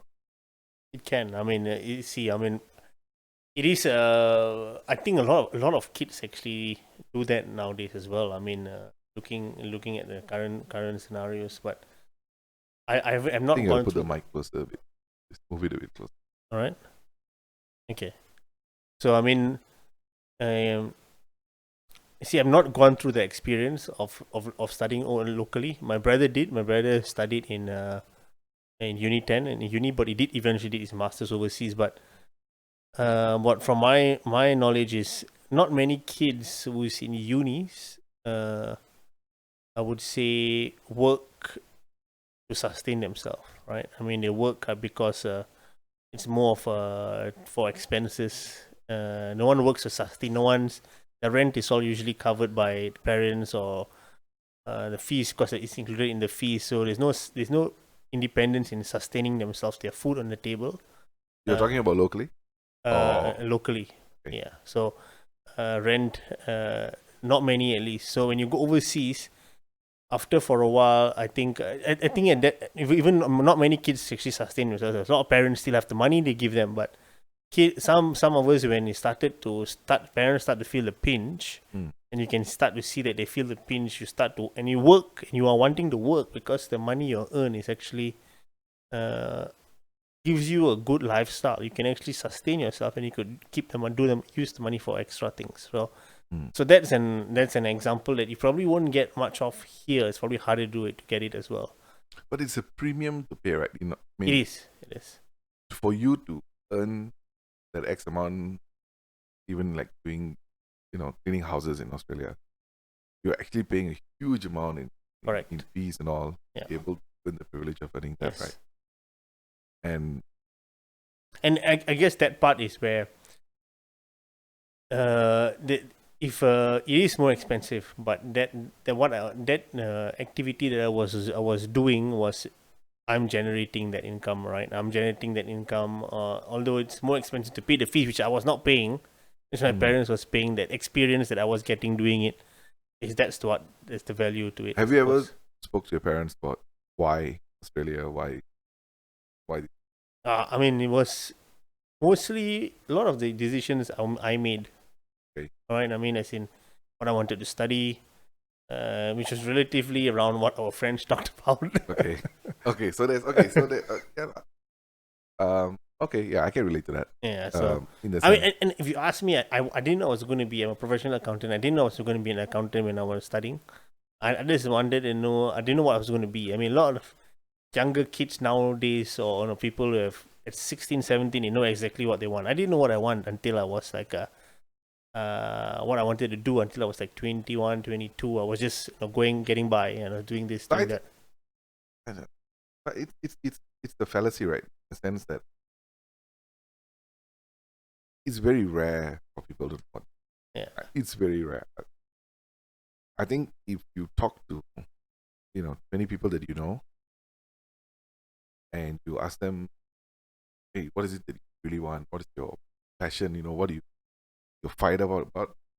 Most people just stare blankly at you and say, what are you talking about? I wanted to be a footballer. That's my passion. Yeah. But there's a difference between okay, so I think I have to quote smarter people because I don't have the wisdom myself, right? So stuff like uh, Tony Robbins, right? So motivational speaker and all that. He says something that is very interesting, which I try to apply to situations to kind of analyze the situation. So one thing he says repeatedly is that when people fail to achieve what they want, right, they usually blame resources, right? And in most cases, 99.9% of the time, it is resourcefulness, Yep. right? That means they are not resourceful enough. And an example he gives is always that, if you wanted to do something, if you really want to do something, can anybody really stop you? Yeah. Right? And if you want to do something, could you find the money? And if you want to do something, could you find the time? Could you find people to help you? And if somebody was to ask you those hard questions, right, eventually you'll say, yeah, I probably could have found the time. Yes, I probably could have found the money. I probably could have found the people. So the fact that it didn't happen is not that it's purely on us, Correct. so to speak, right? Now, like you said, the only limit in this life is ourselves. What we set limits to, actually. A lot of it is you can you can say if you are resourceful enough, you'll find a way to get it done or find a way to do it. It's just whether people are wanting to do it or they want to actually pay the easy buck out, or they just don't want to do it at all. I think suppose. The premise of maybe the thing that maybe where I don't see what you're saying is when you mentioned just now that kids these days they know what they want to do, right? I don't know if that's Yeah, maybe it's not. Maybe I do because finding what your passion is in life, man, that's a tough question. That's a tough question. Many successful people don't have it. Yeah. Right? Even you talk, top business people, you ask them about passion. Not everybody's going to say, yeah, I'm living my passion. There is what we do to survive. Yeah. And then there's passion. If you are one of those rare people where passion coincides with what you do to survive in terms of your job, that's freaking important, right? For the rest, that pursuit of, finding that passion and, and making it align, that's great for most people, right? So I don't know, man. I don't know whether these days have it Possibly figured out. I mean, in the sense that they might think they want, like, oh, I want to be a YouTube star, right? I don't know, man. The minute I said I want to create I think I'm starting a podcast.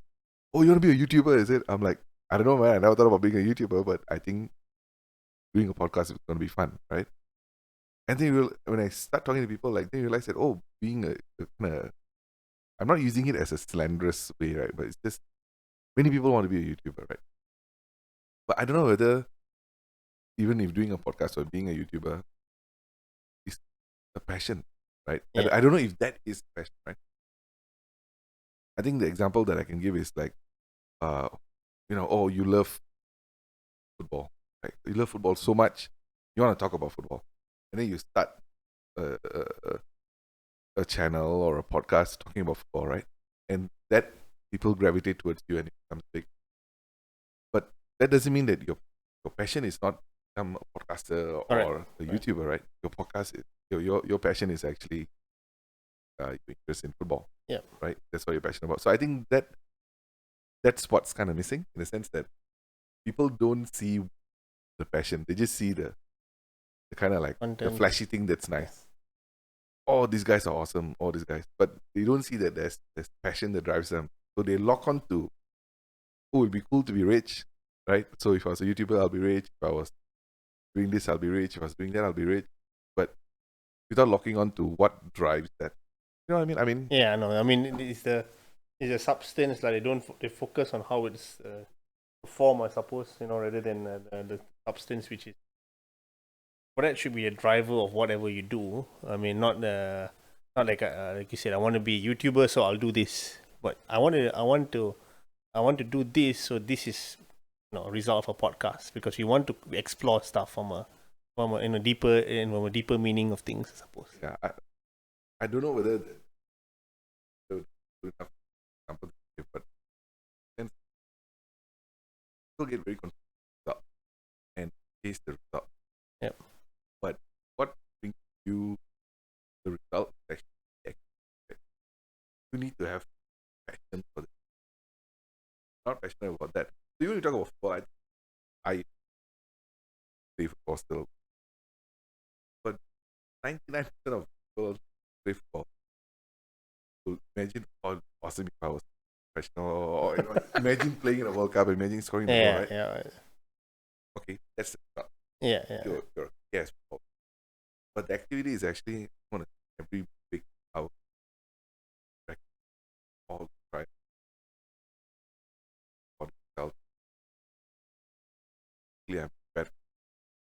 How many of us actually put in that effort? Yeah. And how many of us, take so many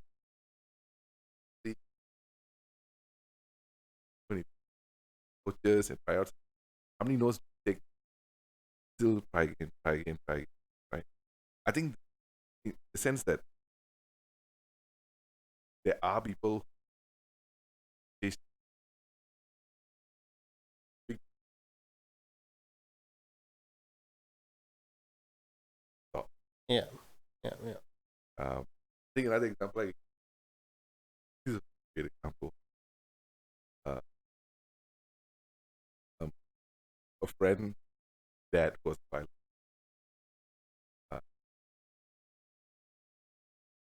Friend wanted to meet up with him. We were all there, was kids, and so, okay, we go to the restaurant, meeting up, and I was just a spectator, right? So I was a friend, doing whatever. Dad was with a friend. So turned out that the friend brought the whole family, and the reason he wanted to meet friend's father, his son wanted to become a pilot. Right? He was asking advice and guidance. So his question was, why do you want to become a pilot? And the kids blew me away. It literally, I was a big dumb kid, but even I thought like, man, that was a stupid answer. He was just like, oh, the pilots, all their lifestyle, oh, very nice, salary, travel the world. And then I was like, man, like what a silly answer, because you're just talking about the stuff, right? Yeah. You're merely talking about the fact that it is so awesome to be earning so much and having this lifestyle, instead of focusing, hey man, I love to fly. I'm passionate about. I want to learn about what I want to do, and I think that's like, Yep. I want to be a pilot because I love to fly, right? I've always wanted to be a pilot, flying, blah blah blah. Or is it, I want to be a pilot because, man, I love flying, right? And I'm sure there are people, and I'm not sure if one is right or one is wrong. But I'm just saying there's different. Correct. On that. I feel most people now say they are very sure based on the result. Oh yeah, I want to be X because of that kind of understanding what passion drives to that. I don't. Yeah, I mean, it's like going back to purpose, I suppose. I mean, need a purpose, lah. I mean, in most things, in a deeper meaning, for it to, I guess, for us at least, that's what we are after. People maybe, all right. I mean, that's nice to have. I rather have the surface level stuff, more money, and I'll work out everything else later. People may have that point of view, but if that's what it is. That's what it is. But There's nothing wrong. That I don't think there's anything wrong with that. I think if you're a successful professional doing whatever, great.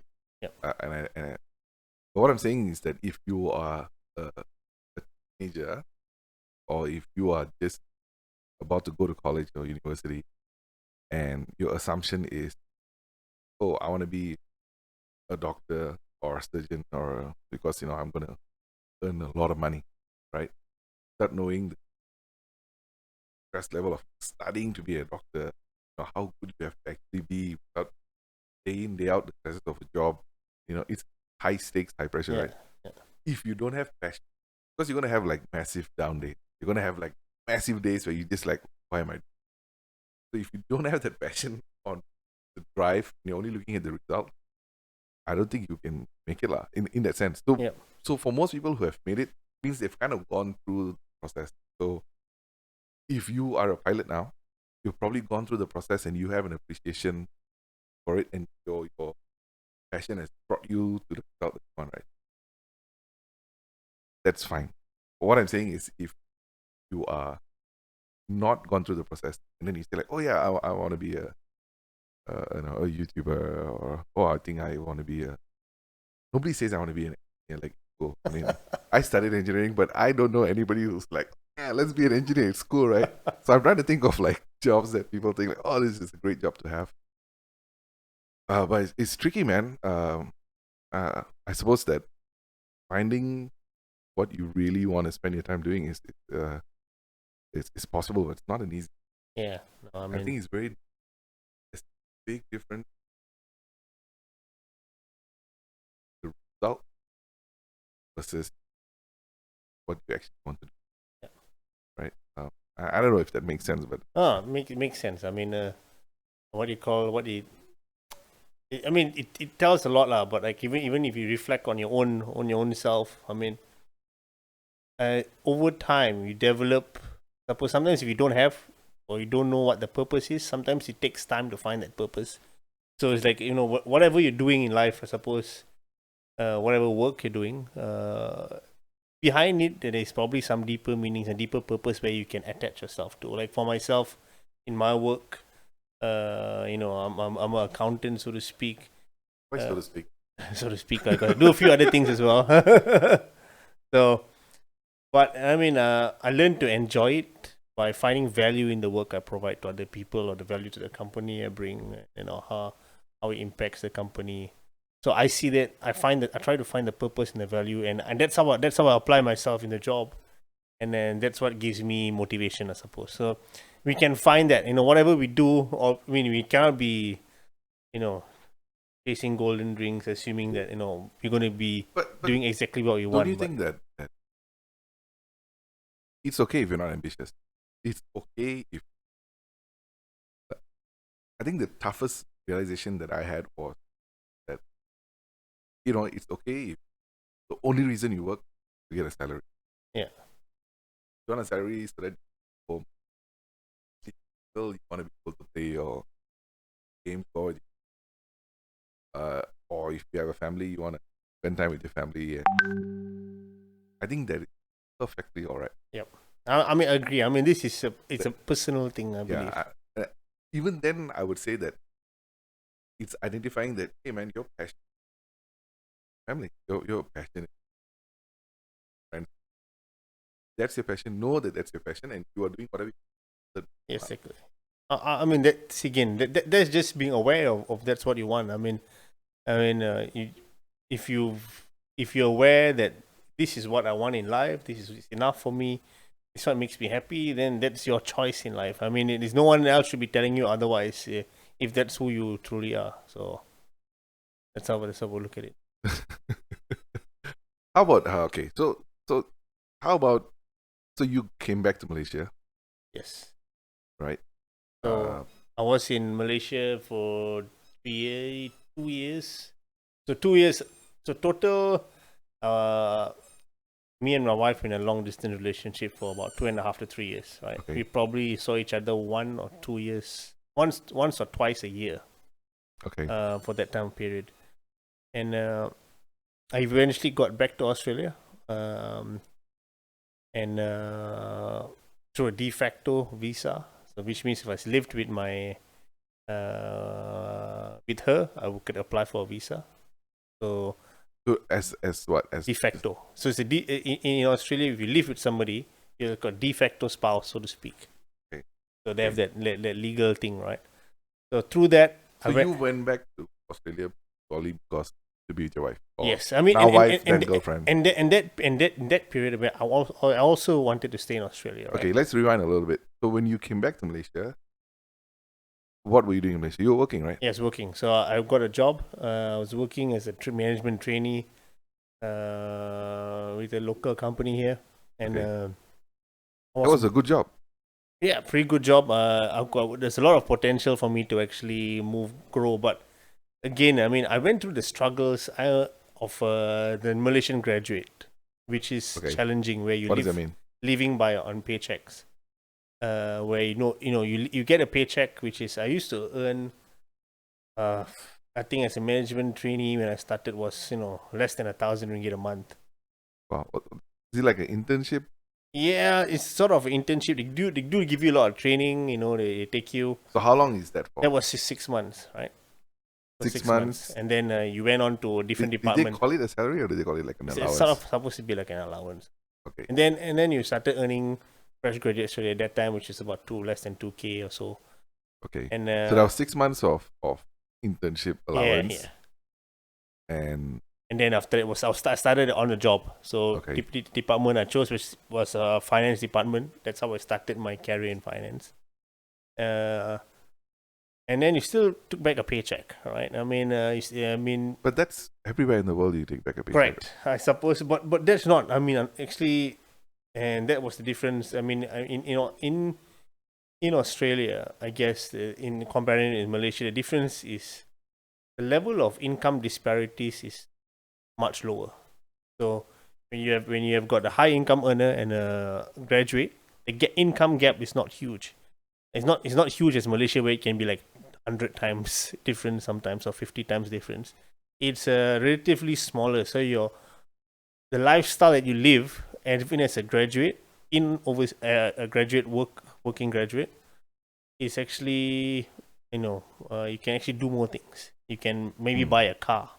After 2 years, you can buy a house, and you can start going on holidays because your money is better, so to speak. So this is what I was after at that age. I was after that, and also my wife at that time was in Australia. So what I did was Your girlfriend. That time was that time okay. No, I'm just trying to get the timeline right, so I don't get confused. Yeah. Okay, so at that time, you guys were doing long distance, I assume. Long right? distance. Okay. Yeah. So you were doing everything you can to get yourself to Australia. Yes. So we tried many ways, we almost ended it, to be honest, at that time, because we didn't find any way for me to get up until we found this de facto setup. So at this point, she graduated in Australia. She managed to find a job. Yeah, she was working. Okay.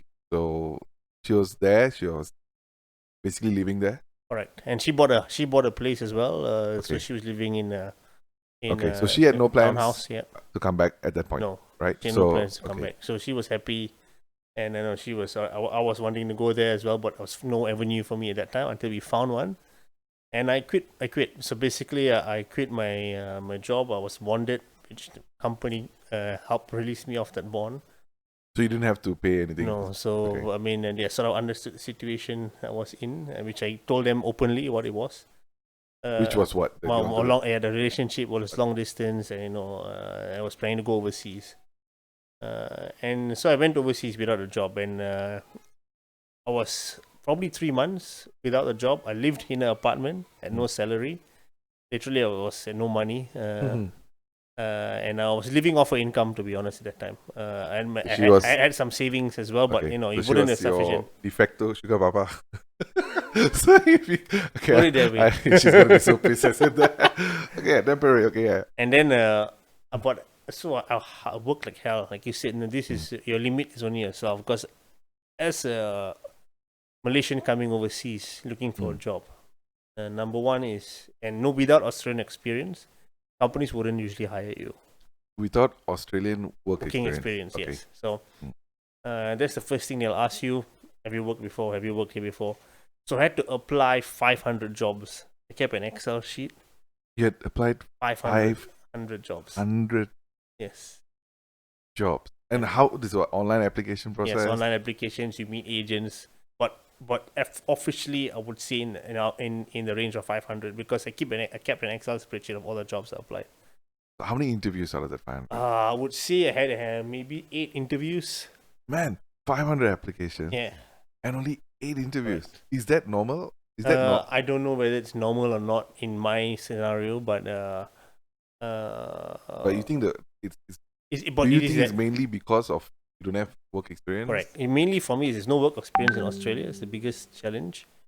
And I was in Malaysia, and I was on a spouse visa as well, which was not a permanent resident visa. So the company would have to get a visa for you?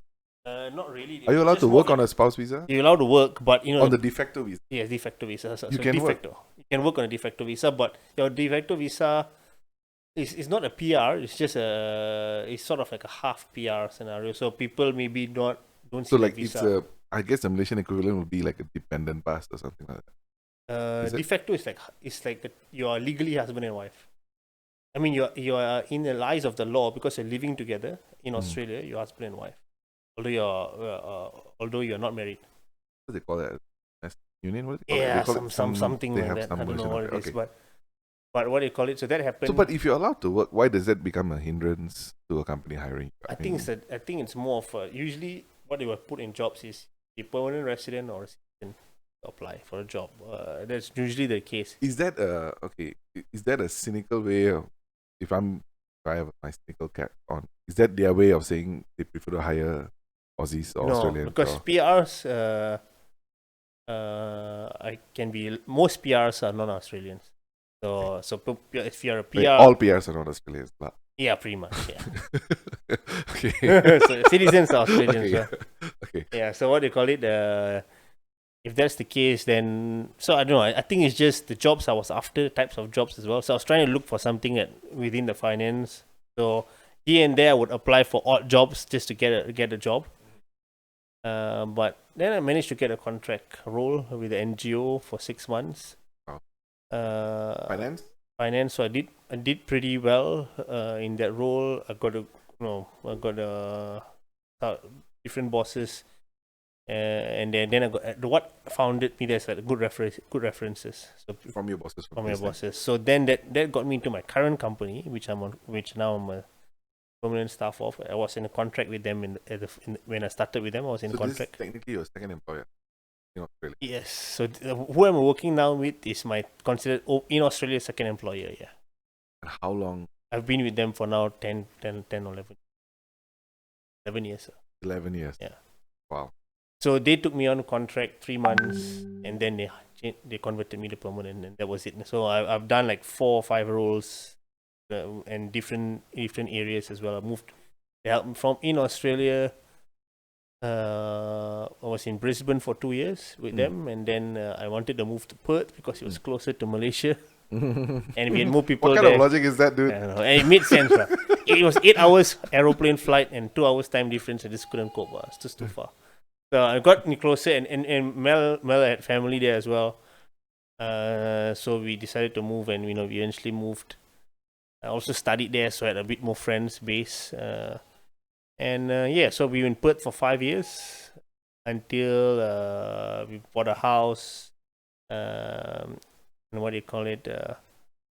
But I bought our kids there as well, and a couple of dogs. And then 5 years later, I sort of planned when I moved to Perth after 2 years. I said, God, I have to go back. Hey, we just had to take a quick break to handle life, right? So I think right before you mentioned quite exhaustively that you said that you had to come back, right? I think the story of you coming back to Malaysia, for it and all, I think it's very interesting. I think it's interesting because it's not a typical story. It's not it's not like you lost your job. It's not like people are like, oh no, I got no choice but to come back to Malaysia. It's you really wanted to come back to Malaysia, and I think it's a very interesting story. But maybe we probably would have to save that for a separate podcast. Yes, I think that digs in deep. So yeah, because I think it is, after all, it's August. It is Merdeka month, right? But I think there's a lot of I think there's a lot. It's a very emotional decision that he made. It'll be interesting to explore that on a separate podcast. Yeah. Right? So having said that, I think one of the even today morning when I was looking at Twitter, I try very hard not to look at Twitter, but it's I think the this whole thing about I didn't realize that this was a problem. Yeah. Right. I mean, there seems to be a lot of backlash, and I had to take a double take because usually you only see this kind of stuff coming from the US, where everybody's got a problem with everything. And now seeing this, I honestly I don't know how to feel about. I honestly don't know how to feel. I feel like, oh, maybe people are fighting for something important, right? And I don't want to be ignorant and just say, oh, this is stupid people saying stupid things, right? And come on, what's the big deal, right? I don't want to say it, but I'm trying to find a reason on why is this wrong. Yeah. And I don't know, man. I mean, what is your... I mean, you see, I've looked into a couple of articles, right? I mean, and I think there's one person who called her out for some reason, saying that she's profiting from cultural misappropriation. So I don't know. I mean, for me, if she would wore anything else and she was trying to profit, I mean, was it wrong? I don't think so. I mean, from what I understand is she's come out apologized. I don't think so. She needed to. For me, is she intended well. She liked the culture. She was looking to enjoy it. She was no way looking to ridicule it or insult it. Then I don't see any issues with it. Basically. Okay, so that's an interesting perspective, right? Intention, right? What's your intention? I believe there was another case, or I wouldn't say case, it's a strong word, another controversy like this. In the US, I think somebody was wearing, some kind of Asian traditional wear for a prom or something like that, and there was a huge backlash on, oh, this is, my culture is not your costume, or blah, blah, blah, right? I don't know how to feel about it. In a very simplistic way, it feels like people are just blowing things out of proportion, like massively blowing things out of proportion, right? Having said that, I'm sure there are very real instances where there are people who are exploiting minorities to make money without actually supporting the community and whatnot. Yeah. But is this person selling contact lens guilty of that? In other words, is she exploiting the so-called Indian community? So-called, I shouldn't say so-called, but is she exploiting the Indian community? I mean, Bollywood is like North Indian, so are we being specific enough to say she's exploiting the North Indian community per se instead of Indian? And I don't know, man. I don't know whether this is. It doesn't feel like cultural. I mean, let me reinstate that. I don't know whether I even understand what that word means. Yeah. Cultural appropriation. I think when you try and read about it and try to understand it, they draw. Oh, there's a difference between cultural appropriation and cultural appreciation, right? And so if you want to do something for the culture, you're supposed to also give back to the community, right? I think that's a big. Yeah. I think that's a big ask, right? I mean, especially in Malaysia. I mean, don't you think especially in Malaysia, because my favorite breakfast is nasi lemak, right? So if I started selling nasi lemak, am I culturally misappropriating the Malay culture? Exactly. Right? Or is it? I mean, it's a bit of a. I don't know. Where do you stand on? I mean, to hit it deep, lah. For me, I see this is all based on people react on this based on emotions, right? So because they're feeling something, and what they feel in this instance is probably this lady is doing a hell of a good job in a Bollywood costume and getting a heaps of attention. There's no one in our society is getting the attention. Oh. That's a way to look at it. But that's like haters gonna hate. You know what I mean? I mean, like so having that feeling, that first feeling of okay, this person is using the dresses and getting the attention, and she's doing an ad, and she's not from this particular culture. So okay, I'm not happy with that. I mean, it doesn't make sense. We should have our people representing. So that mindset, if that is the fact, is why that people are hating this. I mean, that's what we want to bury. I mean, we don't need that in our I society. think I think yes, in the sense that if all they're doing is just hating somebody and finding a reason to hate somebody, right? Then it's complete bullshit, lah, Yeah. right? But if I'm trying to give it a lot of room and try and better understand what this is, right? The fact that there's outrage means that if you are, say you're Indian, and you feel outraged by it because you feel that this person has taken something from you, what is it that they have taken from you? Yeah. Right? And I think it's perspective more than anything else. And I think you can look at something and have two different opinions about it, right? You can look at something and say, oh, wow, even non-Indians love Indian culture, right? Or even non-Malays like Malay food. Yeah. Or, so there's one way to look at it. Or another way to look at it is, oh, how dare they exploit our culture, right? Or, but that is a slippery slope, right? That means if you are not, if you're not Christian, can you walk into a church just because, oh, it's beautiful building, you like to watch. For me, it's a cultural experience, right? Yes. Going for St. Anne Feast in Penang, or walking into the Putrajaya Mosque. It's not religious for me. It's just cultural. It's but is it that wrong? Is that what it's being said? Is it wrong to immerse yourself in somebody else's culture? I mean, at the end of the day, I think in our world here, there's too much else going on that we need to pay attention to. Or not enough things going on. Yeah. Is that the problem, that there's we got nothing better to do? Is that I don't know. I mean, I have a feeling that we need to sometimes prioritize things that need the more attention in this. I mean, we have to be able to filter this sort of things in our life, because it's really a lot more concern in our life, a lot more things going on around us that actually can spend more time fixing or helping, do better. So maybe we need to reflect on that. So how do you mean? Do you mean that? Because I'm trying to. I would like to consider myself a open-minded person. I wouldn't say liberal. I don't know what that means. Okay? Yeah. Open-minded, open to ideas, open to different way of thinking. Right. So I'm trying my level best to understand where this outrage is. I'm struggling because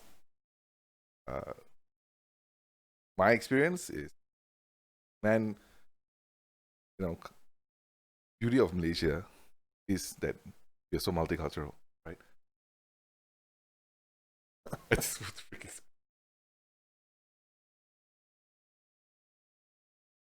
But the beauty of Malaysia is that we are so multicultural, right? Right. And in that sense, that tonight, if we are not able to experience each other's culture free, and I don't know whether a music video that if that's the case, then every Petronas ad that talks about multiracial, technically Petronas is exploiting a minority community or some other community for their nationalistic ads, right? So where do we draw the line? And I don't know whether if this one person, I don't know.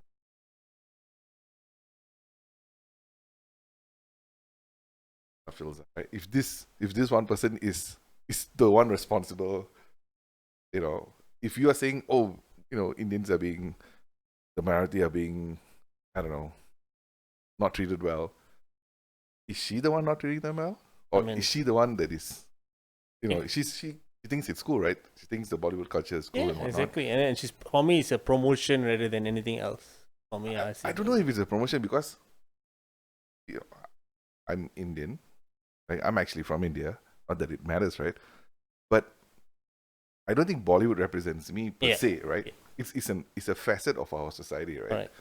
There's so many different there's cricket lah, there's so many different things, right? But that doesn't necessarily mean Bollywood means all of India.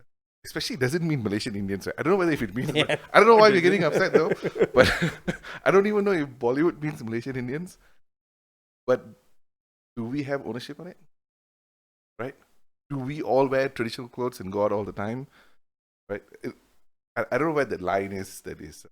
Yeah, I mean, every line is always drawn by ourselves or people, and I mean, problems with things like this. Once you becomes news, hot news, it becomes sort of what a reference for something else that happens in the future. Then someone else with the same sort of mindset may want to call it out, which then goes crazy. So yeah, I mean, for me, I would just bury it because this is not enough to be something that we need to be worried about in today's world. That is my opinion. I think the issue itself, the fact that this girl did a Bollywood themed promotional video doesn't bother me, right? What bothers me is we have so many people who think that's a big deal. Yeah. And if you're looking at that, why are these people outraged? That's what I'm trying my level best to understand why are they. Okay, let me give you an example of maybe something that I've experienced myself, right? So I used to run many years ago. I used to run a restaurant with my family, and me, my sister, and my mom will take turns at the cashier. So this one, I think it was a weekend. It was in the evening. It was a very quiet day in the restaurant, so I was just cashier. This Indian gentleman walks up to me. A very smart looking tie. It looks like he's going for a meeting. And he comes to me, speaks to me in Tamil. And, I usually, if he speak to me in Tamil, I speak back in Tamil. I speak back in Malay. And he speaks to me in Tamil. And I just thought he was asking for his bill. But he actually came up to me like, oh, I noticed that your restaurant signboard English. Why is your writing? Why don't you have it Tamil? Are you not Tamil? Are you not Indian? Are you not proud? Why is no Tamil writing? Why is your signboard in English and not Tamil? And it caught me off guard. it really caught me off guard because honestly, I didn't even think about the signboard. It was not like I didn't have a mission to the signboard must be English, must be Malay. It's just that I just designed it that way. But then I was thinking for a little bit. Then I called him back. Yes, he was much older than me. I probably shouldn't have been rude, but I was a little bit rude. I said, I just want to ask you something, right? You're very proud about the culture. I said, yeah. Do you think my signboard should be in Tamil? I said, yeah. I said, okay. I see you and you're wearing shirt, tie, pants. Why are you not wearing traditional Indian clothing, wearing veshti? And why are you wearing this? Isn't this the same as me having an English signboard? Like, what's the point of doing this? He got very upset, right? He couldn't justify himself. he did not give me a response. And I really wanted a response, like saying, why is you wearing shirt and pants okay, but me having an English signboard or signboard in English language? Yeah, of course it was in Malay and all, adhering to all PPG and whatnot. Why is this a problem? Why are you considering yourself a champion of the Indian culture, but suddenly you're seeing me as a villain and accusing me to my face that, oh, why are you doing this? Right. And so I think there's a lot of ignorance, right? In the sense that, does this mean that every person who's outraged, every morning they wake up and they go and they champion the Indian culture? Is that what they're doing? Are these warriors of the culture that they are? I don't think so, dude. No. I mean, I'm doing exactly the opposite, if you ask me. I mean, I don't think so, and I think going out and saying that other people are not allowed to appreciate your culture, kind of ridiculous, lah. Or if they're saying that, oh, if you want to do a Bollywood video, you have to pay some kind of, I don't know, tax to the community or pay or hire Indian people or I mean, that's okay, but then where is the line? I don't understand. So does that mean that that in Malaysia, Chinese people cannot do a Bollywood song or cannot do a Malay song. Do we have to stay in our lane and hey, you cannot talk about Indian culture, you cannot talk about Malay culture and Chinese. I mean, it's a bit ridiculous.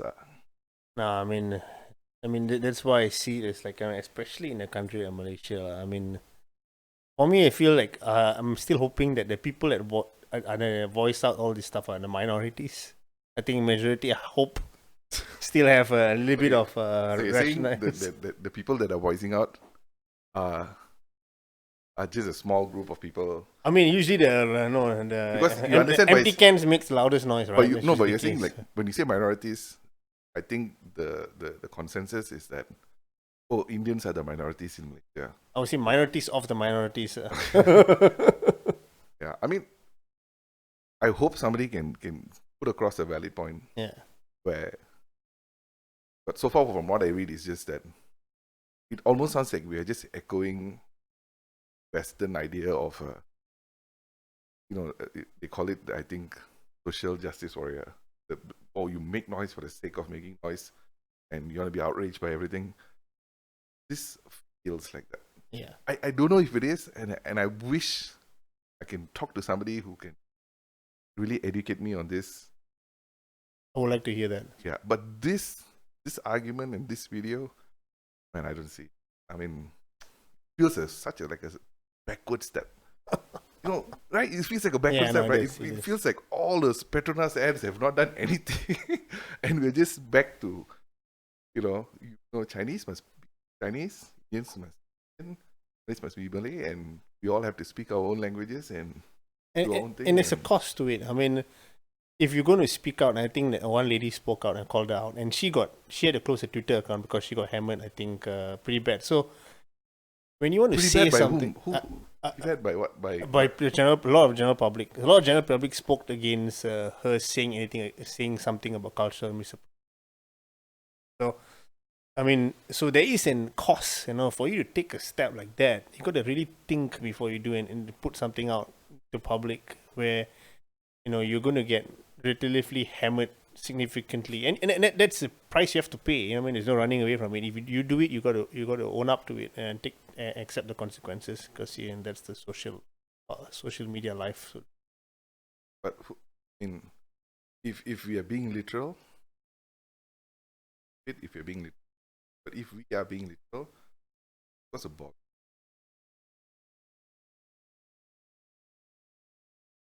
Yeah. Yeah. None of us speak Hindi. So is it the North Indian Malaysian community that is upset, or is it, what are we taking ownership of? Because I think it is the sake of, I can say that I'm outraged, but I don't know if that's the case. And Malaysia, I think it is we have many people, the population has known for a long time that Malaysians in general, Malay, East Indians, love Bollywood movies. Yeah. Right? Isn't there some level of universal appreciation that we get away with? I mean, I don't know, man. I really do feel like this is like a step backward. Like, it is. I mean, yeah. We more will compartmentalize ourselves. That's what will happen. For me, I hope there's a valid. I really do hope there is a valid argument. I would like to hear it. Maybe. I don't know. I'm trying to have an open mind, but I just don't see it. Yeah. Someone has to put up a good case. I think to kind of touch on the racial lines, right? We all have racial stereotypes, right? So what I always, the logic that I kind of apply is, whatever, thought process that I want to subscribe to, it has to be two ways, right? That means if we now stand out and say, not okay, somebody who is a non-Indian to portray Indian culture in a way, in a monetizing way, then we have to be very clear that means somebody can come up to you and say, hey, Indians not portray anything of the Chinese culture or the Malay culture. or God forbid, the Western culture or whatnot, lah, you know. And are you okay with that? Are you okay with people telling you that, hey, you know, you can only talk about your Indian culture and you not talk about other Indian? And then, you know, when it comes to culture, even Indians, there's so many types of Indians. Yeah. You know, I hate doing this, right? And in every culture, saying Chinese, there's different, you know, there's. So which culture are we subscribing to, right? Is which, you know, and everybody's got their little. Exactly. So I don't know, man. It's a slippery slope. So I mean, it's again things that we have created. We have caused that divide is unnecessary when you can actually enjoy everybody's differences. Yeah. We choose to. Yeah, hopefully it is a case of perspective. These people are just, they've been angry about something for a while, and this is just an outlet for them. And I would like to think it's not like not a movement, because this is definitely just not a movement that I hope gets any type of traction. Yeah. Unless I understand it. Or if there's really a group of Indian Bollywood community in Malaysia that is being robbed of opportunity because of this girl doing this video. I don't know. I mean, those are probably the first the criteria that, you know, if they want to have to contest it, they have to, you know, be actually, I mean, be that society that's actually been appropriated. I don't know whether it's fair, but to be fair, she apologized. I think she apologized. Yeah, but that's the thing. I still don't get why she needs to apologize. So, well, if based on what she's saying is that a fan and she just loves Bollywood, and that's why she decided to do the whole team like that. I don't know what being Bollywood has to do anything with selling contact lens. yeah, that part I don't understand, because you know that part I don't understand. So I don't know whether, I don't think she was exploiting a stereotype per se. but I mean, if you did a rap video and you sold contact lens, what does that mean? Honestly, I mean, it just doesn't make sense. If you did a country music video and when you're selling contact lens and you were not from USA, what does that mean? So, yeah, I think the one of the arguments that I've read, I don't know whether it's valid, is which also sounds very. It's not. I wouldn't. It sounds very like an American situation lah, where it's all the different for when the majority exploits the minority does it for the majority, right? So in context of the US, not cool if the white people do it, okay if the black people do it. I don't have an opinion on that, but that is what they're saying lah. That means the majority does it, it's not cool. Okay if the minority did it. So I've seen some arguments on Twitter saying, putting that case ahead, saying that, oh, it's not about Indians can't sell nasi lemak because Indians are the minority, and as a minority we should be able to whatever it takes. We already had a decent bachelor, blah blah blah. But I don't subscribe to that per se. I think that's just finding a justification, but you know, doesn't really hold up. Do you know what this actually means? If we subscribe to this, if we start accepting this mindset, do you know how many office functions that they cannot do the annual dinner now, because annual dinner is usually has some cultural dance stuff where we have Indian, Chinese, Malay, and all the other ethnicities doing one cultural dance, which is usually Chinese or Indian or Malay, right? So does this mean that all has to stop now? Yeah. Does it mean that only the Malay employees can do opening one type of dance? Opening cans that don't need to be. Yeah, I mean, never dared to ask me. But it'll be funny, man. It'll be funny if that's what they want. They want every culture to just behave like themselves. And I don't know, man. I don't know if that makes sense to me. So I don't know if one day somebody can go up to an Indian person and say, why are you not speaking Tamil? I'm pretty sure it happens now though, right? Oh, you're not appreciating your culture? Or you're not speaking Tamil? Or why are you not speaking in Hindi? You know, in the and case people of ask me why I don't speak Tamil, but they don't ask me nowadays, you don't appreciate your culture, so at least that's I don't know, man. I mean, it's I think it is I really feel that this is a move backwards. It's a very regressive move. Yeah. How Where about again? You look at overall globally, there is a pattern of that somewhere. Aggressiveness happening throughout societies. Kingly, Yeah.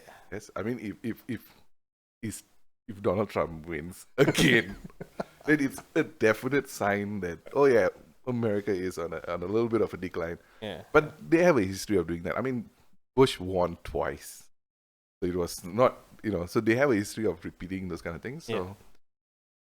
but this is not about the U.S., right? This is Nope. about us, Malaysia. and We can do better. and I thought when he came to this, cool. I thought Yeah. he came to Hari Raya and Diwali and China is going to open. Usually dress up, if you can, you put on something that is relevant to Yes. the festive season. You dress your kids up like that, right? So now is it wrong to dress your kids up? No one's gonna stop me. I don't know, man. I mean, I don't know. My honest wish is somebody can bring up a valid point that holds some real water, not some some Yeah, finding a reason outrage for the sake of it. outrage. Yeah. Can't appropriate my culture, as in, like it's a lot of bullshit, lah. We might get in trouble for talking about this. I don't know, man. We might get cancelled before it even began. It needs to be talked about, so it needs to be cleared off. From Just for the record, the fact that I'm Indian and you're Indian citizens, yeah. it's not an Indian podcast. People listening wouldn't be able to tell, but yeah, if you saw a photo or if you saw the video, it's two Indian guys sitting and talking Okay. about Bollywood. Man, this is it's a discussion I probably never had before. Yeah. But let's see. I do hope that calmer heads prevail, and poor girl gets to sell some contact lens. Yeah. you know. Yeah, interesting. So culture coming to Malaysia. Merdeka 2020.